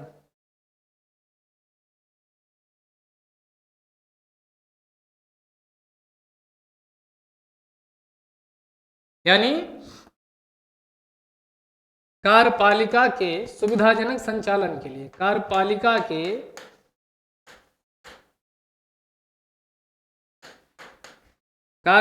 के सुविधाजनक, यहां राज्य की, ये भी ध्यान दीजिएगा नहीं गलत हो जाएगा, राज्य की कार्यपालिका के सुविधाजनक संचालन के लिए, सुविधाजनक संचालन के लिए, सुविधाजनक संचालन के लिए राज्य की कार्यपालिका के सुविधाजनक संचालन के लिए नियम कानून बना सकता है। और जो नियम कानून बनाएगा, ध्यान दीजिएगा, यह इसको सर्टिफाई करने का काम भी किसके पास होगा, ऑथेंटिकेट करने का काम भी भारत के राष्ट्रपति के पास होगा। किसके पास होगा, भारत के राज्यपाल, क्योंकि यहाँ टॉपिक राज्यपाल चल रहा है। इसके अलावा कार्यपालिका शक्ति व्यक्त ये भी कहा था, क्या कहा था, इसमें किसकी नियुक्ति राज्यपाल के द्वारा की जाती है। तो राज्यपालिका की जो कार्यपालिका शक्ति ही चल रही है, कार्यपालिका शक्ति,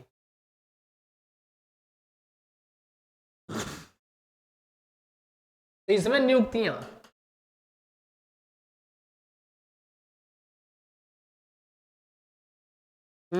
किसके द्वारा की जाती, गवर्नर के द्वारा। किसके द्वारा की जाती, गवर्नर के द्वारा। किसके द्वारा की जाती है, गवर्नर के द्वारा। तो किसकी नियुक्ति भारत के गवर्नर के द्वारा की जाती है, किसकी नियुक्ति भारत के गवर्नर के द्वारा की जाती है। तो गवर्नर आपको पता है, आर्टिकल आपके बता चुके 74, यहाँ 163, तो अनुच्छेद 163 और 164, यहां बात किसकी, 64 की हो रही है। अनुच्छेद आप मेंस में भी जिक्र ऐसे कर सकते, 64 सीएम की नियुक्ति करता है, साथ में अन्य मंत्री, गवर्नर करता है, सीएम की नियुक्ति करता है और साथ में अन्य मंत्री की नियुक्ति करता है। एक महाधिवक्ता, एडवोकेट जनरल, महाधिवक्ता, अनुच्छेद 165, महाधिवक्ता, एडवोकेट जनरल किसकी नियुक्ति करता है, एडवोकेट जनरल, एडवोकेट जनरल की नियुक्ति करता है। ठीक, और किसकी नियुक्ति करता है, जो स्टेट पब्लिक सर्विस कमीशन होता है, और कौन करता है, राज्य लोक सेवा आयोग, राज्य लोक सेवा आयोग के सदस्यों के सदस्य, इनकी नियुक्ति भी कौन करता है, गवर्नर करता है। कौन करता है, गवर्नर करता है। इसके अलावा जो राज्य निर्वाचन आयोग होता है, राज्य निर्वाचन आयोग, राज्य निर्वाचन आयोग के अध्यक्ष एवं सदस्यों की, के अध्यक्ष एवं सदस्यों की इसकी भी गवर्नर के द्वारा ही नियुक्ति की जाती है, गवर्नर के द्वारा ही नियुक्ति की जाती है। ठीक, गवर्नर के द्वारा ही नियुक्ति करता है। और जो डिस्ट्रिक्ट जज होते हैं, जिला न्यायाधीश, किसकी बात हो रही है, अगला जिला न्यायाधीश। इसी को किस नाम से जाना जाता है, डिस्ट्रिक्ट। जिला न्यायाधीशों की नियुक्ति कौन करता है, गवर्नर, गवर्नर करता, इसकी सलाह से।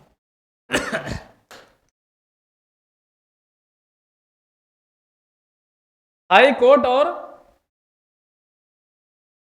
सलाह इसमें लेता है, एक तो हाई कोर्ट दूसरा राज्य लोक सेवा आयोग, दोनों ध्यान रखिए, प्लस राज्य लोक सेवा आयोग। राज्य लोक सेवा, तो ये जो जिला न्यायाधीश होते हैं इनकी नियुक्ति भी किसमें आती है, इसी कार्यपालिका शक्ति के अंतर्गत आती है, इसी कार्यपालिका शक्ति के अंतर्गत आती है। अब उससे भी ज्यादा इंपॉर्टेंट और अब आपका क्या होने वाला है, आपका इससे भी ज्यादा इंपॉर्टेंट और क्या होने वाला है, तो एक चीज और याद रखिएगा, जो गवर्नर होता है, जितनी भी यूनिवर्सिटियां हैं, ये क्या होता है, चांसलर, चांसलर विश्वविद्यालयों का।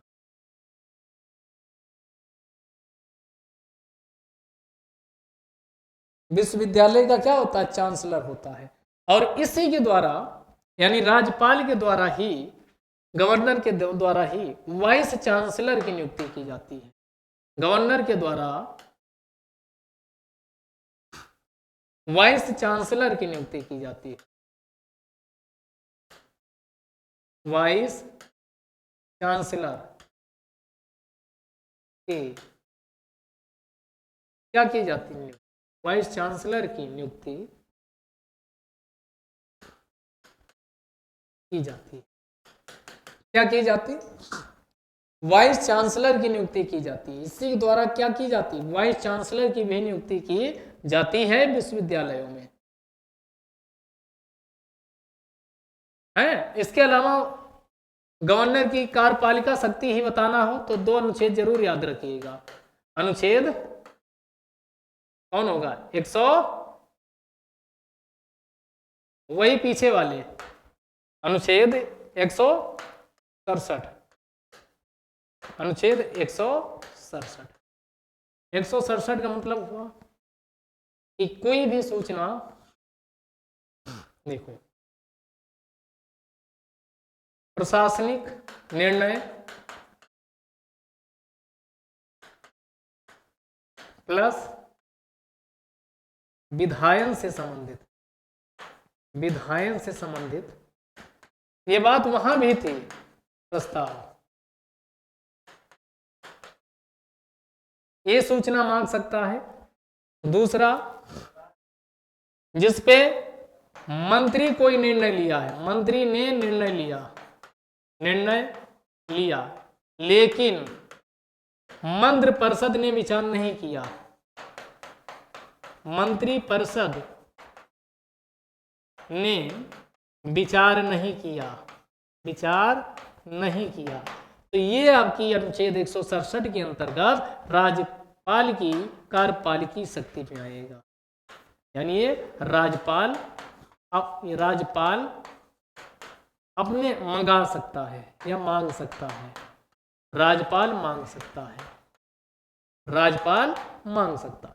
जो ये सेम बात है, ये बात हमने उधर का मतलब उधर, यानी आर्टिकल 78 में प्रधानमंत्री और राष्ट्रपति के संदर्भ में बताई थी। यहां गवर्नर और यानी मुख्यमंत्री को ऐसी सूचना यानी किसको देना होगा, देना ही होगा, ऐसी सूचना देना ही होगा। इसके अलावा एक चीज और, गवर्नर के पास अलग से पावर होती है, किसी भी, ध्यान से समझिएगा, एक और अलग होता है, जो राष्ट्रपति शासन लगता है तो ये भी गवर्नर की पावर कार्यपालिकी शक्ति में आता है कि बता सकता है। अनुच्छेद जो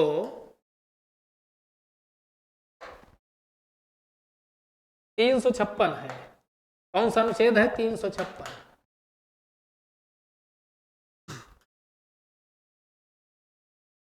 अनुच्छेद 356, जो अनुच्छेद 356 में लिखा गया, ये क्या, संवैधानिक तंत्र की विफलता, संवैधानिक तंत्र की विफलता,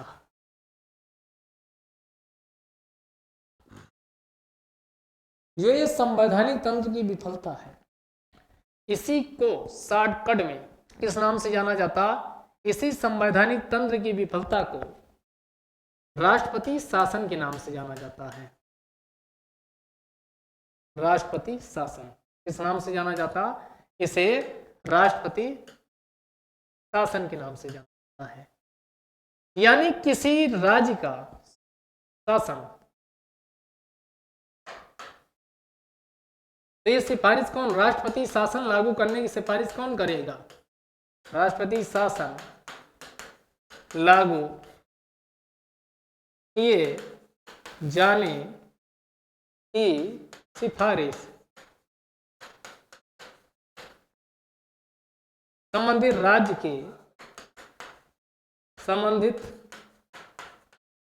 के गवर्नर के द्वारा की जाती है। संबंधित राज्य के गवर्नर के द्वारा, संबंधित राज्य के गवर्नर के द्वारा की जाती है। जैसे यूपी में लगाना है, बिहार में लगाना है, जिस भी राज्य में लगाना है, उस राज्य में राष्ट्रपति शासन लागू किए जाने की सिफारिश कौन करेगा? संबंधित राज्य के गवर्नर के द्वारा की जाती है। ये भी आप इसमें बिल्कुल ध्यान रखिएगा। यहां तक बात समझ में आई? तो ये आपके क्या है? इसके अलावा बात समझ में, इसके अलावा आप राष्ट्रपति की राज्यपाल की विधायी शक्ति को हम जानते हैं। तो अगली हेडिंग लगाइए, राज्यपाल की विधायी शक्ति। विधायी शक्ति,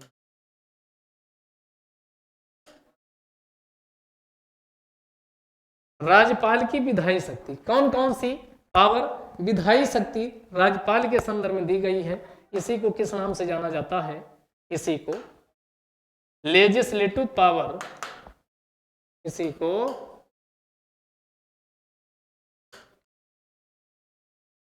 लेजिस्लेटिव पावर्स ऑफ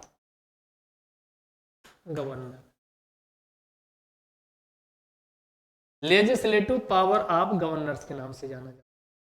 कौन कौन सी ऐसी शक्तियां हैं? कौन कौन सी ऐसी शक्तियां हैं? तो याद कीजिए कि जैसे वहां पर एक आर्टिकल हमने बताया था, ठीक, यहां पर एक आर्टिकल है 175, वहां पर भी हमने आर्टिकल 85 में बात बताई थी। 85, अब यहां अंतर आप देखेंगे 10 का अंतर चल रहा है। कितने का अंतर चल रहा? 10 का अंतर चल रहा। तो अनुच्छेद यहां 175, इस 175 में क्या लिखा गया?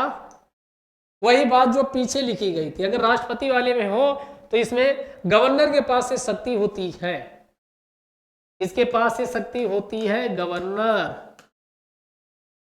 कि वह सदन की कार्रवाई को समन कर सकता है,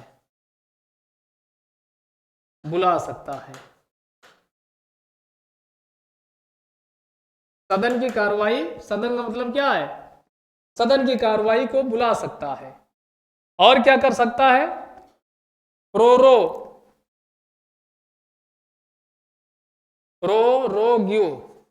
प्रोरोग्यू कर सकता है। सदन की कार्रवाई को प्रोरोग्यू कर सकता है, यानी रोक सकता है।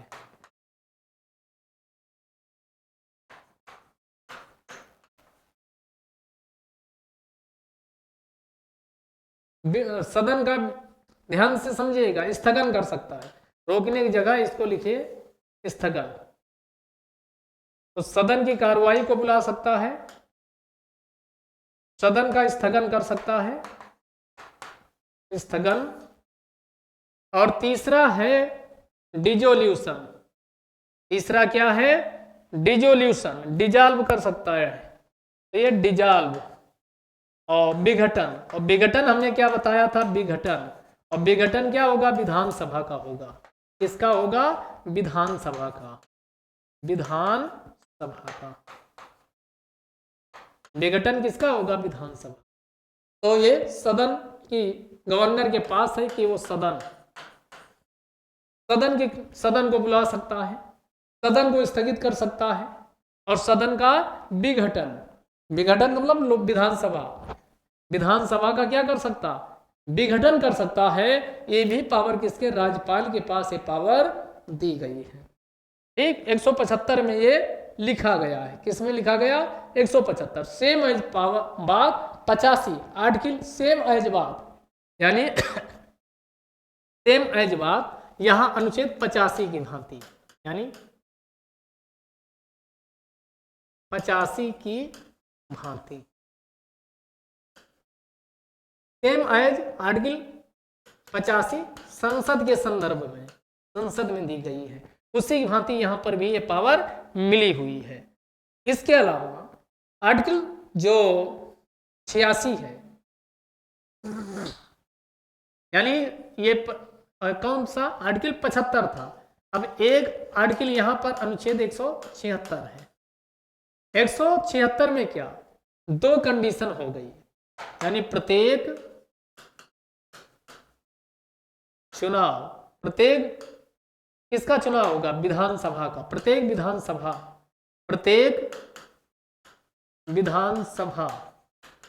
के चुनाव के बाद पहली,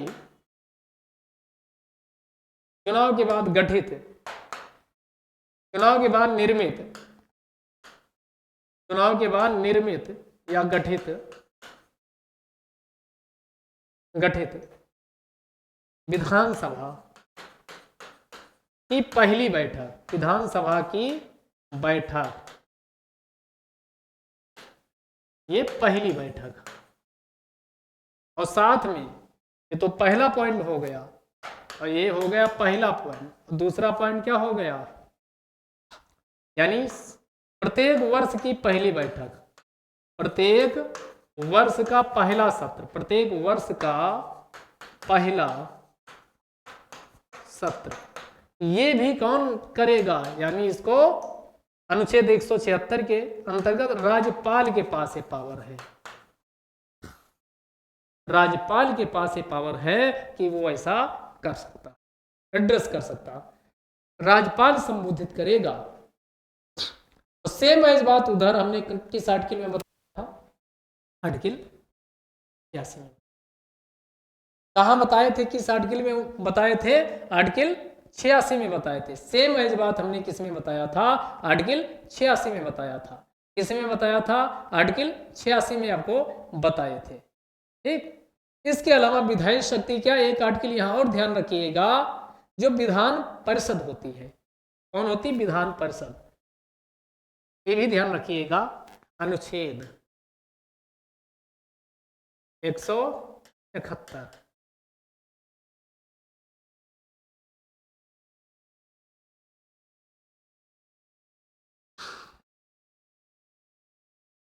आर्टिकल 171, आर्टिकल 171 में क्या बात की गई, ये अलग से ध्यान रखिएगा। आर्टिकल 171, आर्टिकल 171, 171 में जो विधान परिषद होगी, विधान परिषद,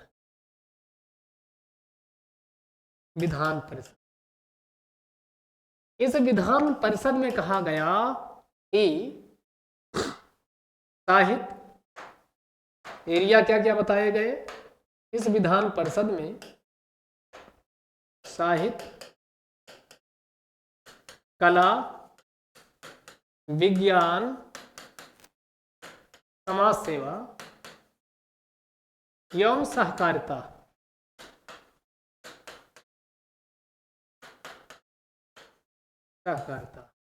यहां सहकारिता को अंडरलाइन कर लीजिए। तो यहां एक इस आर्टिकल के अंतर्गत ये पावर किसके पास है, राज्यपाल के पास।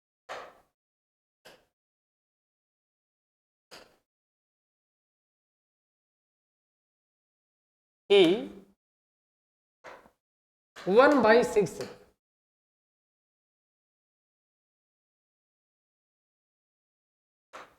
कितने सदस्य क्या करेगा, तो ये 1/6 कितने 1/6, कितने भाई 1/6 सदस्यों का मनोनयन, 1/6 सदस्यों का मनोनयन।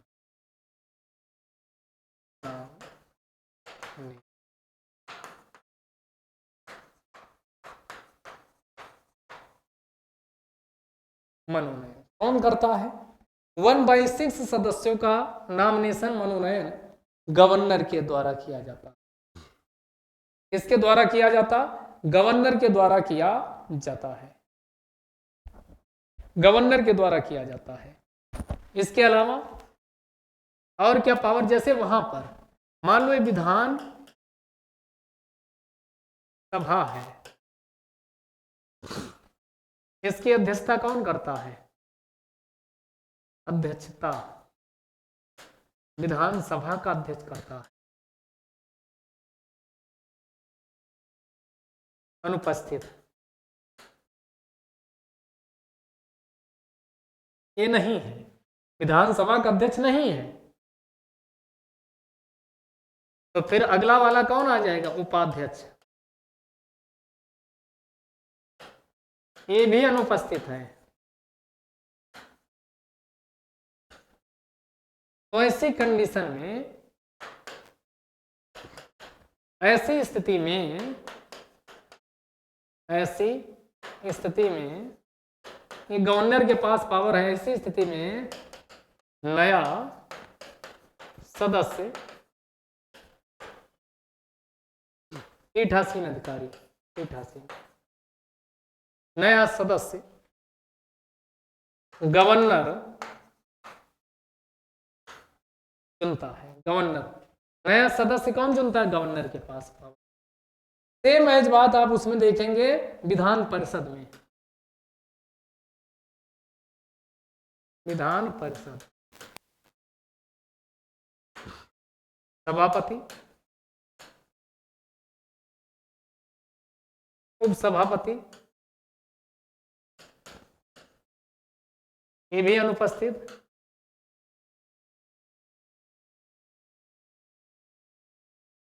अनुपस्थित, ये भी अनुपस्थित। तो ऐसे मामले में नया सदस्य कौन अध्यक्षता करेगा?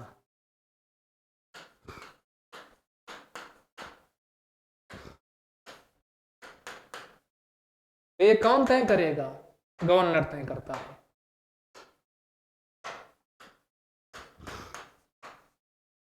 गवर्नर तय करता है।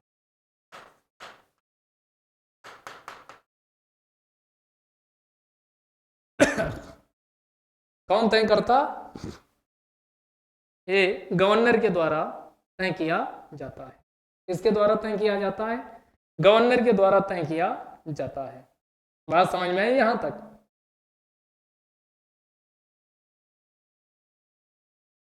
ये भी विधान, ये विधायी शक्तियों के अंतर्गत ही चल रहा है। गवर्नर की विधायी शक्ति। अब विधायी शक्ति में ही ध्यान से अगला समझिएगा कि गवर्नर के द्वारा ही जो कैग की रिपोर्ट आती है, कैग की रिपोर्ट को भी,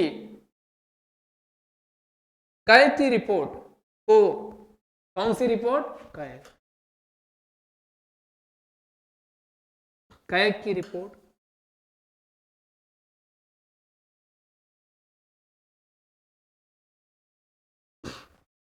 विधान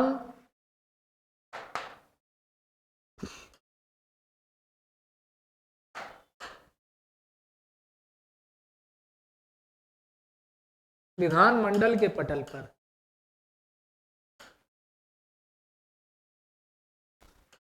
राज्यपाल रख पाता है, रख पाता है। तो एक तो ये कैग की रिपोर्ट हो गई। अब दूसरी रिपोर्ट कौन हो गई? वित्त आयोग की।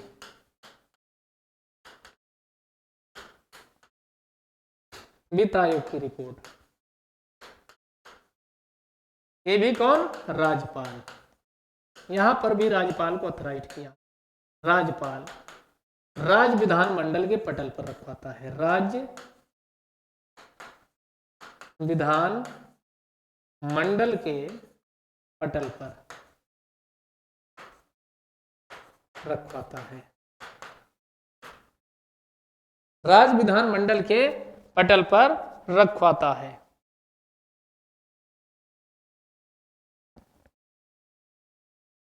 इसके अलावा काइक की रिपोर्ट हो ही गई।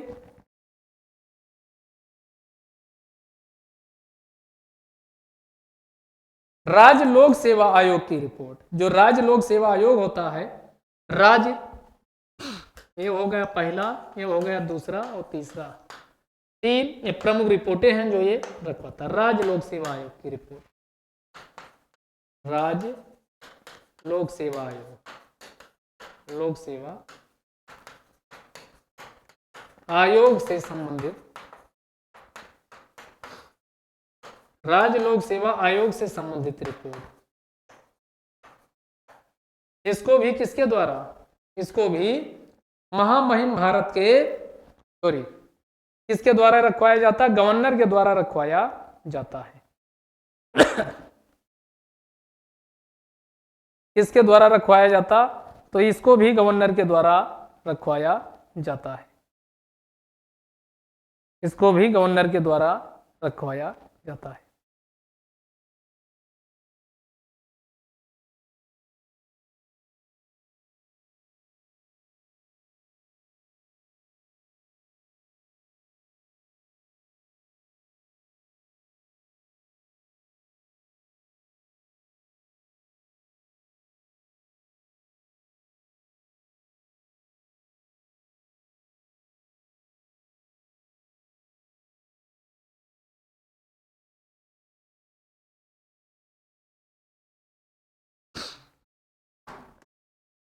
इसके आगे की हम लोग देखते हैं, तो ये आपका हो गया। इसके अलावा एक चीज पीछे भी हमने बताया था, क्या बताया था, कि अगर संसद के सदस्यों की क्वालिफिकेशन डिसक्वालिफिकेशन यानी अयोग्यता से संबंधित प्रश्न है, तो वहां पर महामहिम राष्ट्रपति के द्वारा फाइनल डिसीजन दिया जाता, निश्चय किया जाता। यह राज्य विधानमंडल के सदस्यों, यानी राज्य विधानमंडल के सदस्यों, members of the state legislature, राज्य विधानमंडल के सदस्यों की अयोग्यता से संबंधित प्रश्न का निर्णय कौन करता है, राज्यपाल करता है। यानी स्टेट लेजिस्लेचर, स्टेट लेजिस्लेचर यानी राज्य विधानमंडल, राज्य विधानमंडल के सदस्यों, यानी राज्य विधानमंडल के सदस्यों, राज्य विधानमंडल के सदस्यों की राज्य विधानमंडल के सदस्यों की अयोग्यता यानी डिसक्वालिफिकेशन, इसकी बात हो रही है, डिसक्वालिफिकेशन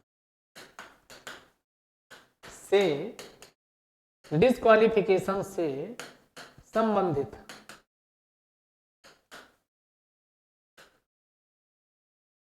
प्रश्न, इसका निर्णय कौन करता है, गवर्नर करता है। इसका निर्णय कौन करता है, गवर्नर करता है। और गवर्नर का जो भी निर्णय आता है वो फाइनल होता है।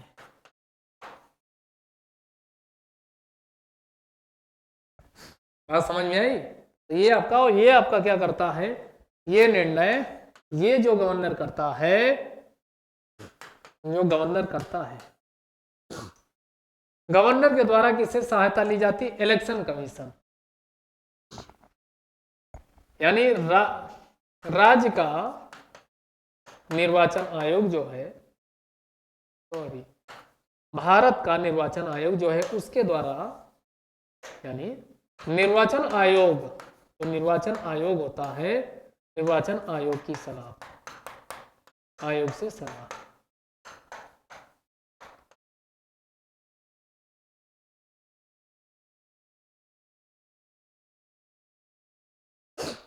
बात समझ में आई? अब देखो, वीटो की पावर भी किसके पास है? गवर्नर के पास है। वीटो की पावर भी क्या है? गवर्नर के पास है। वीटो की पावर क्या है? गवर्नर के पास है। तो वीटो की पावर,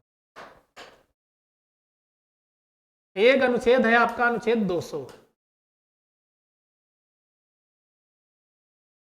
देखो, नॉर्मल कंडीशन में दो है, यानी राज्य विधानमंडल हो गया,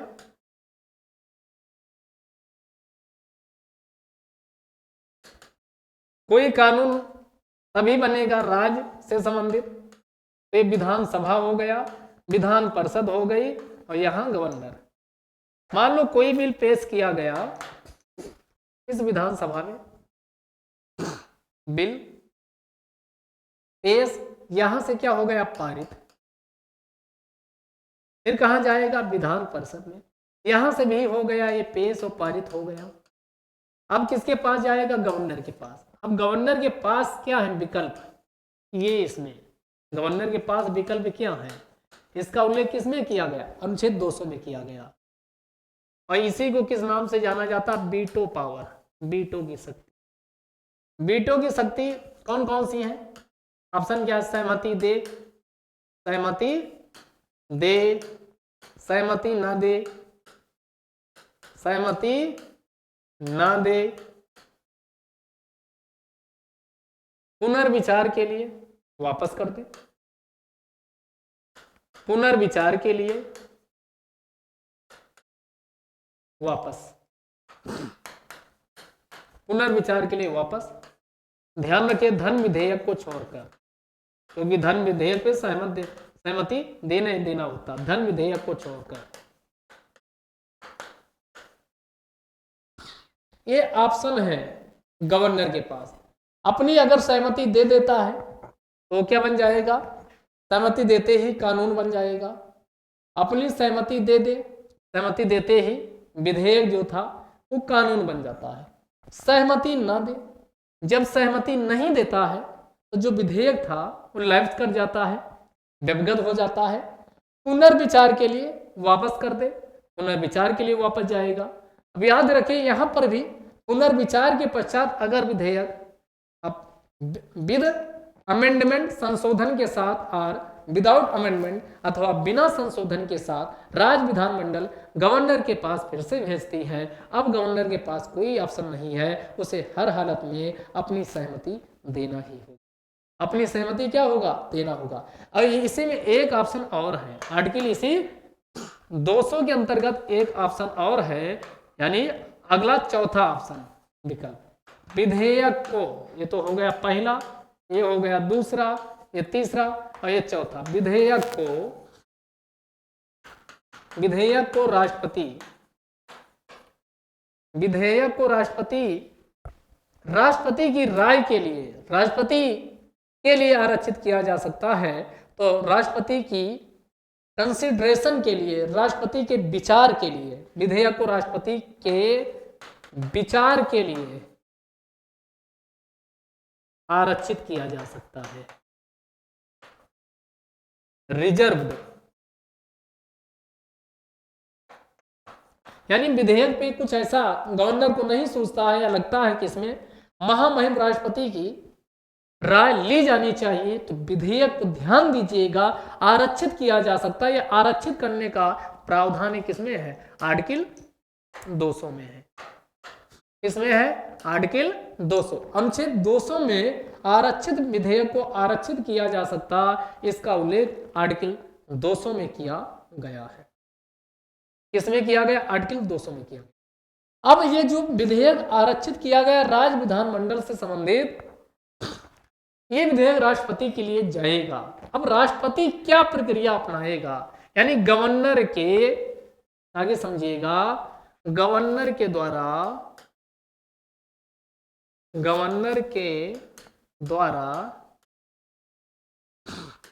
आरक्षित किए गए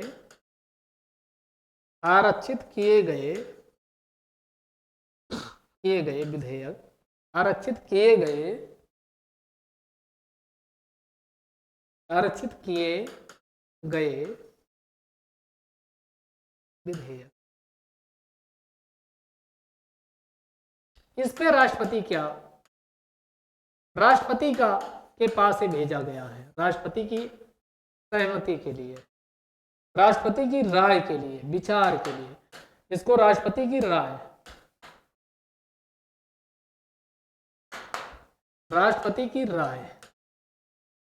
ये पहुंचा है राष्ट्रपति की राय के लिए। अब राष्ट्रपति के पास ऑप्शन क्या है? राष्ट्रपति के पास विकल्प,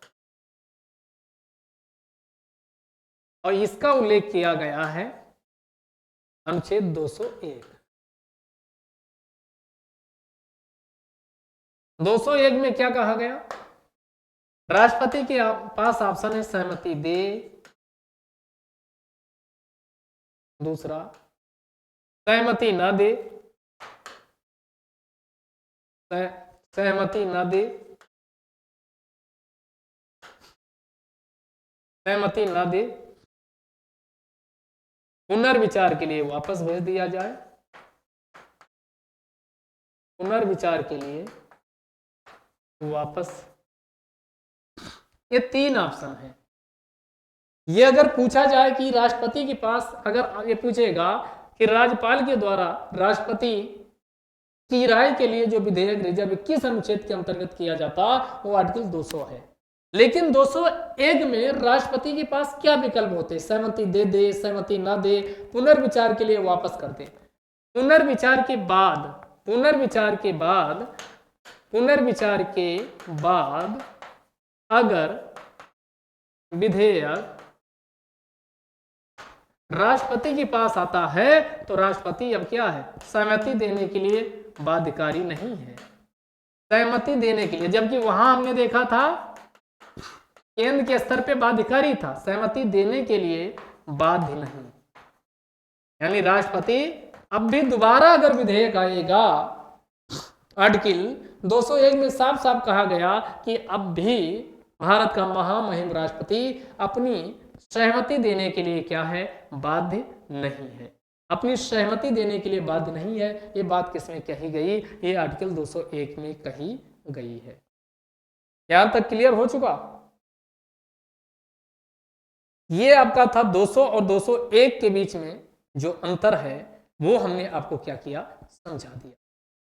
ठीक, आ गया अनुच्छेद, अगला देखिएगा, अगला है अनुच्छेद 213। एक है अनुच्छेद 113, एक है यहां अनुच्छेद 213 की बात करने वाले। अनुच्छेद 213, इसमें अध्यादेश, राज्यपाल के द्वारा अध्यादेश लाया जाएगा, के द्वारा अध्यादेश।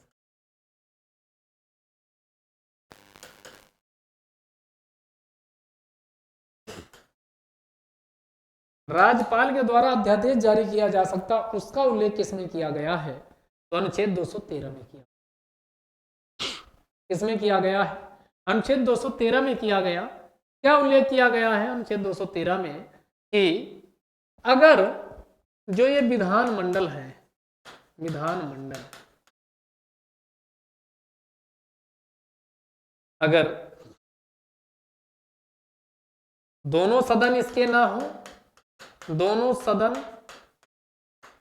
सत्र में ना हो, दो में से एक सदन सत्र में ना हो, सदन सत्र में ना हो, और ये कंडीशन जो यहां बताए हैं ये उस पे लागू होती है अगर, यानी क्या है? द्विसदनी व्यवस्था है। अगर द्विसदनी व्यवस्था है, द्विसदनी व्यवस्था है। व्यवस्था हो। तो और तीसरा एक इसी में विकल्प है जहां पर केवल एक सदन है, तो एक सदन की स्थिति में तो वो यानी सत्र में ना हो, सत्र में ना हो, तो ये 3 ऑप्शन हो गए। जैसे वहां भी देखे थे, और कोई अविलंबी विषय पर बिना देरी किए हुए कानून बनाना आवश्यक हो गया हो, कानून बनाना क्या हो गया हो, बहुत जरूरी हो गया हो। कोई महत्वपूर्ण विषय है, महत्वपूर्ण इंपॉर्टेंट विषय है, और इसमें अविलंबनीय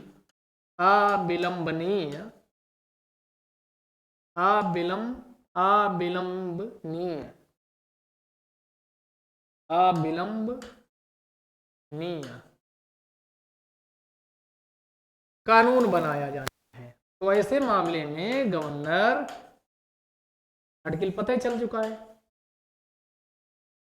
213, इसके अंतर्गत क्या कर सकता है, अध्यादेश, क्या कर सकता है, अध्यादेश।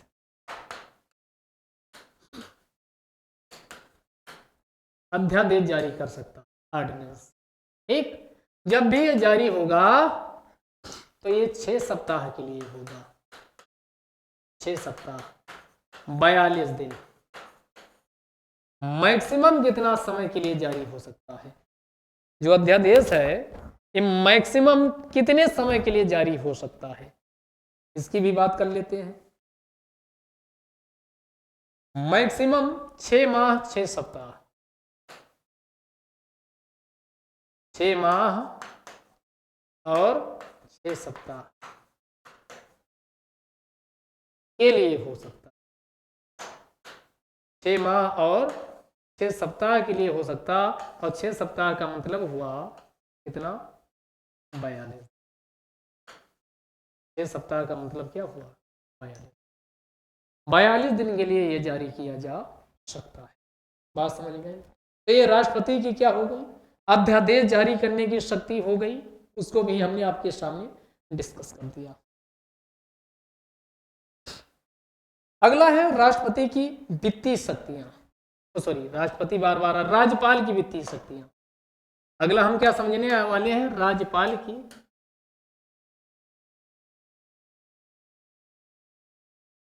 वित्तीय शक्तियां।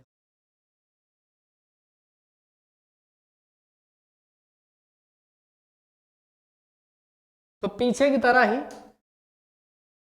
यहां भी ध्यान दीजिएगा, कौन कौन से हैं जो वित्तीय शक्तियां राज्यपाल की हैं। राज्यपाल की वित्तीय शक्तियां कौन सी हैं, राज्यपाल की वित्तीय शक्तियां, तो ध्यान दीजिएगा, कोई भी डिमांड यानी कोई भी अनुदान बिना गवर्नर की सहमति के नहीं मांगी जा सकती है, विदाउट रिकमेंडेशन,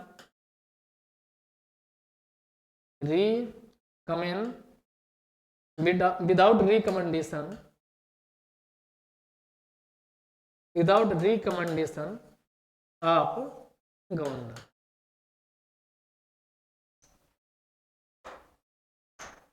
यानी राज्यपाल की अनुशंसा के बिना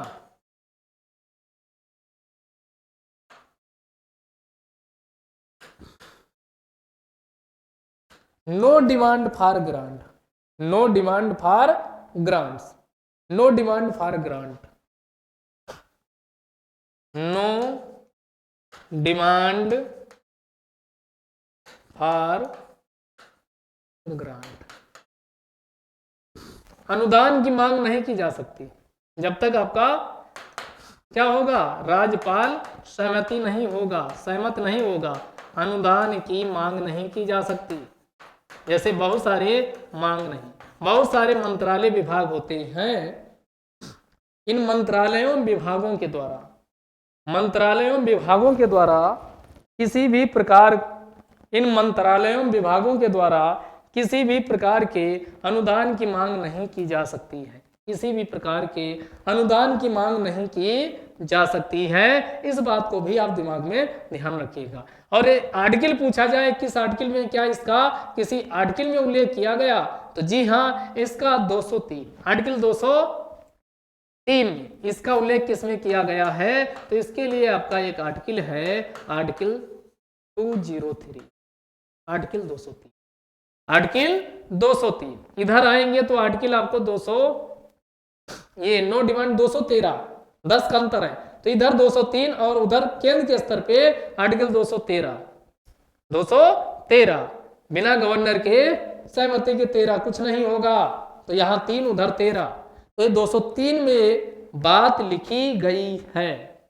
बात समझ में आई? तो ये बात 203 में लिखी गई है। दूसरा बजट,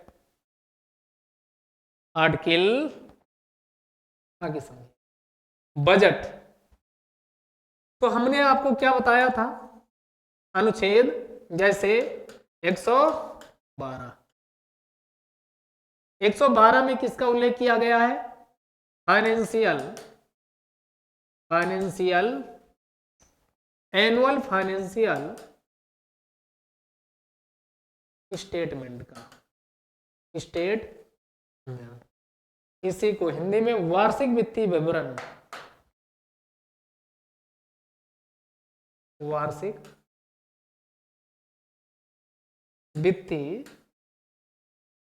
वित्तीय विवरण, या इसी को आम बोलचाल की भाषा में बजट के नाम से जाना जाता। किस नाम से जाना जाता? बजट के नाम से जाना जाता है। इस बजट का उल्लेख किया गया। ये संघीय बजट है। कौन सा बात? संघ का, केंद्र का। लेकिन राज्यों का बजट, राज्य का बजट, राज्य के बजट का उल्लेख ये कहां किया गया? अगर हम इसकी बात करते हैं तो यहां 112 है। एक आर्टिकल आपका अनुच्छेद 202 छूट रहा है, क्योंकि 10 इसमें घटा दो तो 202, यहां पर 202 अनुच्छेद 202 में कहा गया। और ये कौन रखवाता है? तो ये आपका किसका काम है? विधान मंडल के पटल पर, विधान मंडल के पटल पर गवर्नर रखवाएगा, यानी गवर्नर रखवाता है। कौन रखवाता है? गवर्नर रखवाता है। गवर्नर का काम है। ये साफ साफ अनुच्छेद 202 में बताया गया। तो आज की क्लास में आप अनुच्छेद 200 समझे, 201 समझे और आर्टिकल 202 भी समझ लिए कि 202 में क्या है? बजट का उल्लेख किया गया है। बजट का उल्लेख किया गया है। किसका उल्लेख किया गया? बजट का उल्लेख किया गया है। इसके अलावा एक और ध्यान से समझिएगा कि जो यानी जिनका एक्सपेंडिचर, जिसका एक्सपेंडिचर राज्य की संचय निधि पर भारित करता है। राज्य संचय निधि किसकी बात हो रही? राज्य की संचय निधि पर भारित दे, राज्य की संचित निधि, संचित निधि पर भारित व्यय। पीछे भी आपने समझा था कि राष्ट्रपति की सहमति के बिना नहीं निकाला जा सकता, तो यहां कहा गया गवर्नर की पूर्व अनुशंसा, पब्लिक सहमति के बिना नहीं। तो जिनका जिनका वेतन भत्ता राज्य की संचय निधि पर भारित होता है, उनमें यानी उसको निकालने के लिए किसकी चाहिए? पूर्व सहमति। तो गवर्नर की पूर्व सहमति चाहिए। किसकी चाहिए? गवर्नर की पूर्व सहमति चाहिए। जब तक गवर्नर पूर्व सहमति नहीं देंगे तब तक उसे निकाला नहीं जा सकता। अगला, धन विधेयक तब तक नहीं पेश किया जा सकता तो गवर्नर के अनुशंसा पर ही अनुशंसा पर ही कौन सा धन विधेयक, कौन सा धन विधेयक, धन विधेयक, धन विधेयक, ठीक, धन विधेयक। और यहाँ गवर्नर, ये दोनों बात आप ध्यान रखिएगा। गवर्नर की अनुशंसा पर ही धन विधेयक राज्य विधानमंडल यानी विधानसभा में लाया जा सकता है। विधानसभा में प्रख्यापित, प्रख्यापित, प्रख्यापित का मतलब हुआ इंट्रोड्यूस्ड, इंट्रोड्यूस्ड किया जा सकता है, इंट्रोड्यूस्ड किया जा सकता है, यानी इंट्रोड्यूस्ड किया जा सकता है। तो ये धन विधेयक के लिए भी ये क्या है, लागू होता है। धन विधेयक के लिए भी क्या होता है, लागू होता है। इसके अलावा वहां भी राज्य की आकस्मिक निधि से कोई खर्चा करना है, और आकस्मिक निधि जो पता नहीं है कि भविष्य में कितना पैसा खर्चा हो जाए, तो आकस्मिक निधि का भी रखवाला कौन होता है, तो ये भी ध्यान रखिएगा, राज्य की संचित निधि, राज्य की आकस्मिक निधि। यहां किसकी बात हो रही, राज्य की आकस्मिक निधि, आकस्मिक निधि, जिसको इंग्लिश में क्या बोलते हैं, कॉन्टिंजेंसी फंड। इसी को किस नाम से जाना जाता, इसी को कॉन्टिंजेंसी, कॉन्टिंजेंसी, इसी को किस नाम से जाना जाता, इसी को कॉन्टिंजेंसी,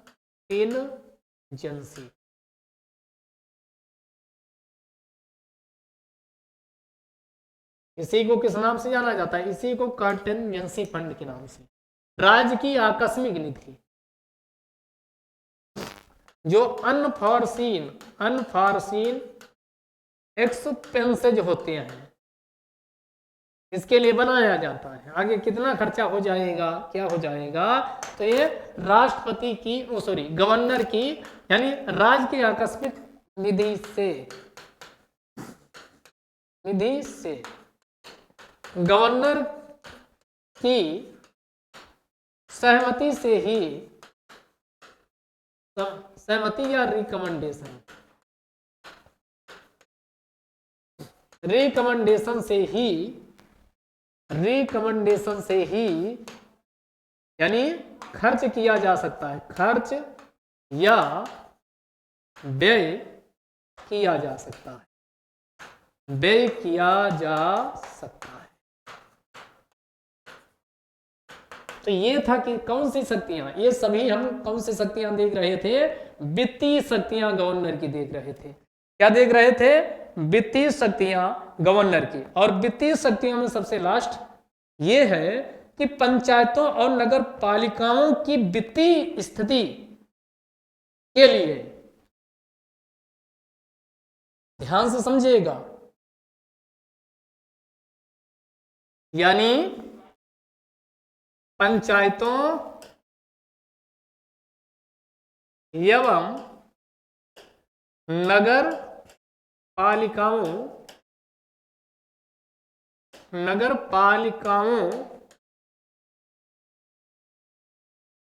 की वित्तीय, नगर पालिकाओं की वित्तीय स्थिति में सुधार करने के लिए अनुशंसा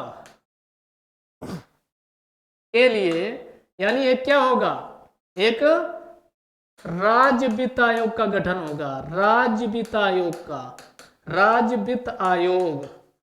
और इस राज्य वित्त आयोग का गठन कौन करता है, गठन गवर्नर के द्वारा, गवर्नर के द्वारा किया जाता है।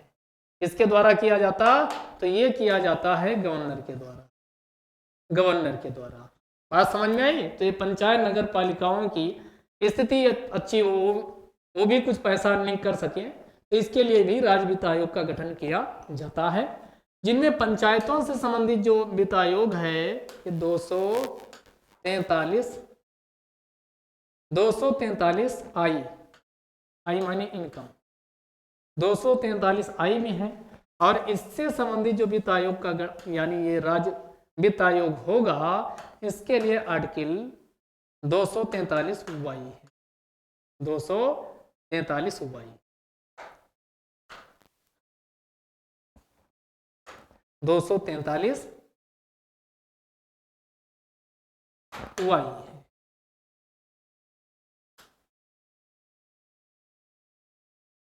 तो ये था, इसको हम आगे पंचायती राज इन सबको डिटेल में समझेंगे। आज की क्लास यहीं तक रखते हैं, अगली क्लास में कल फिर मिलेंगे, और कल की क्लास में हम क्या समझेंगे, राज्यपाल की कौन सी शक्तियां, राज्यपाल की न्यायिक शक्तियां, न्यायिक और विवेकाधीन शक्तियां, वह राज्यपाल कैसे, क्या केंद्र सरकार का एजेंट होता है, इन सब के संदर्भ में हम कल की क्लास में क्या परिचर्चा करने वाले हैं।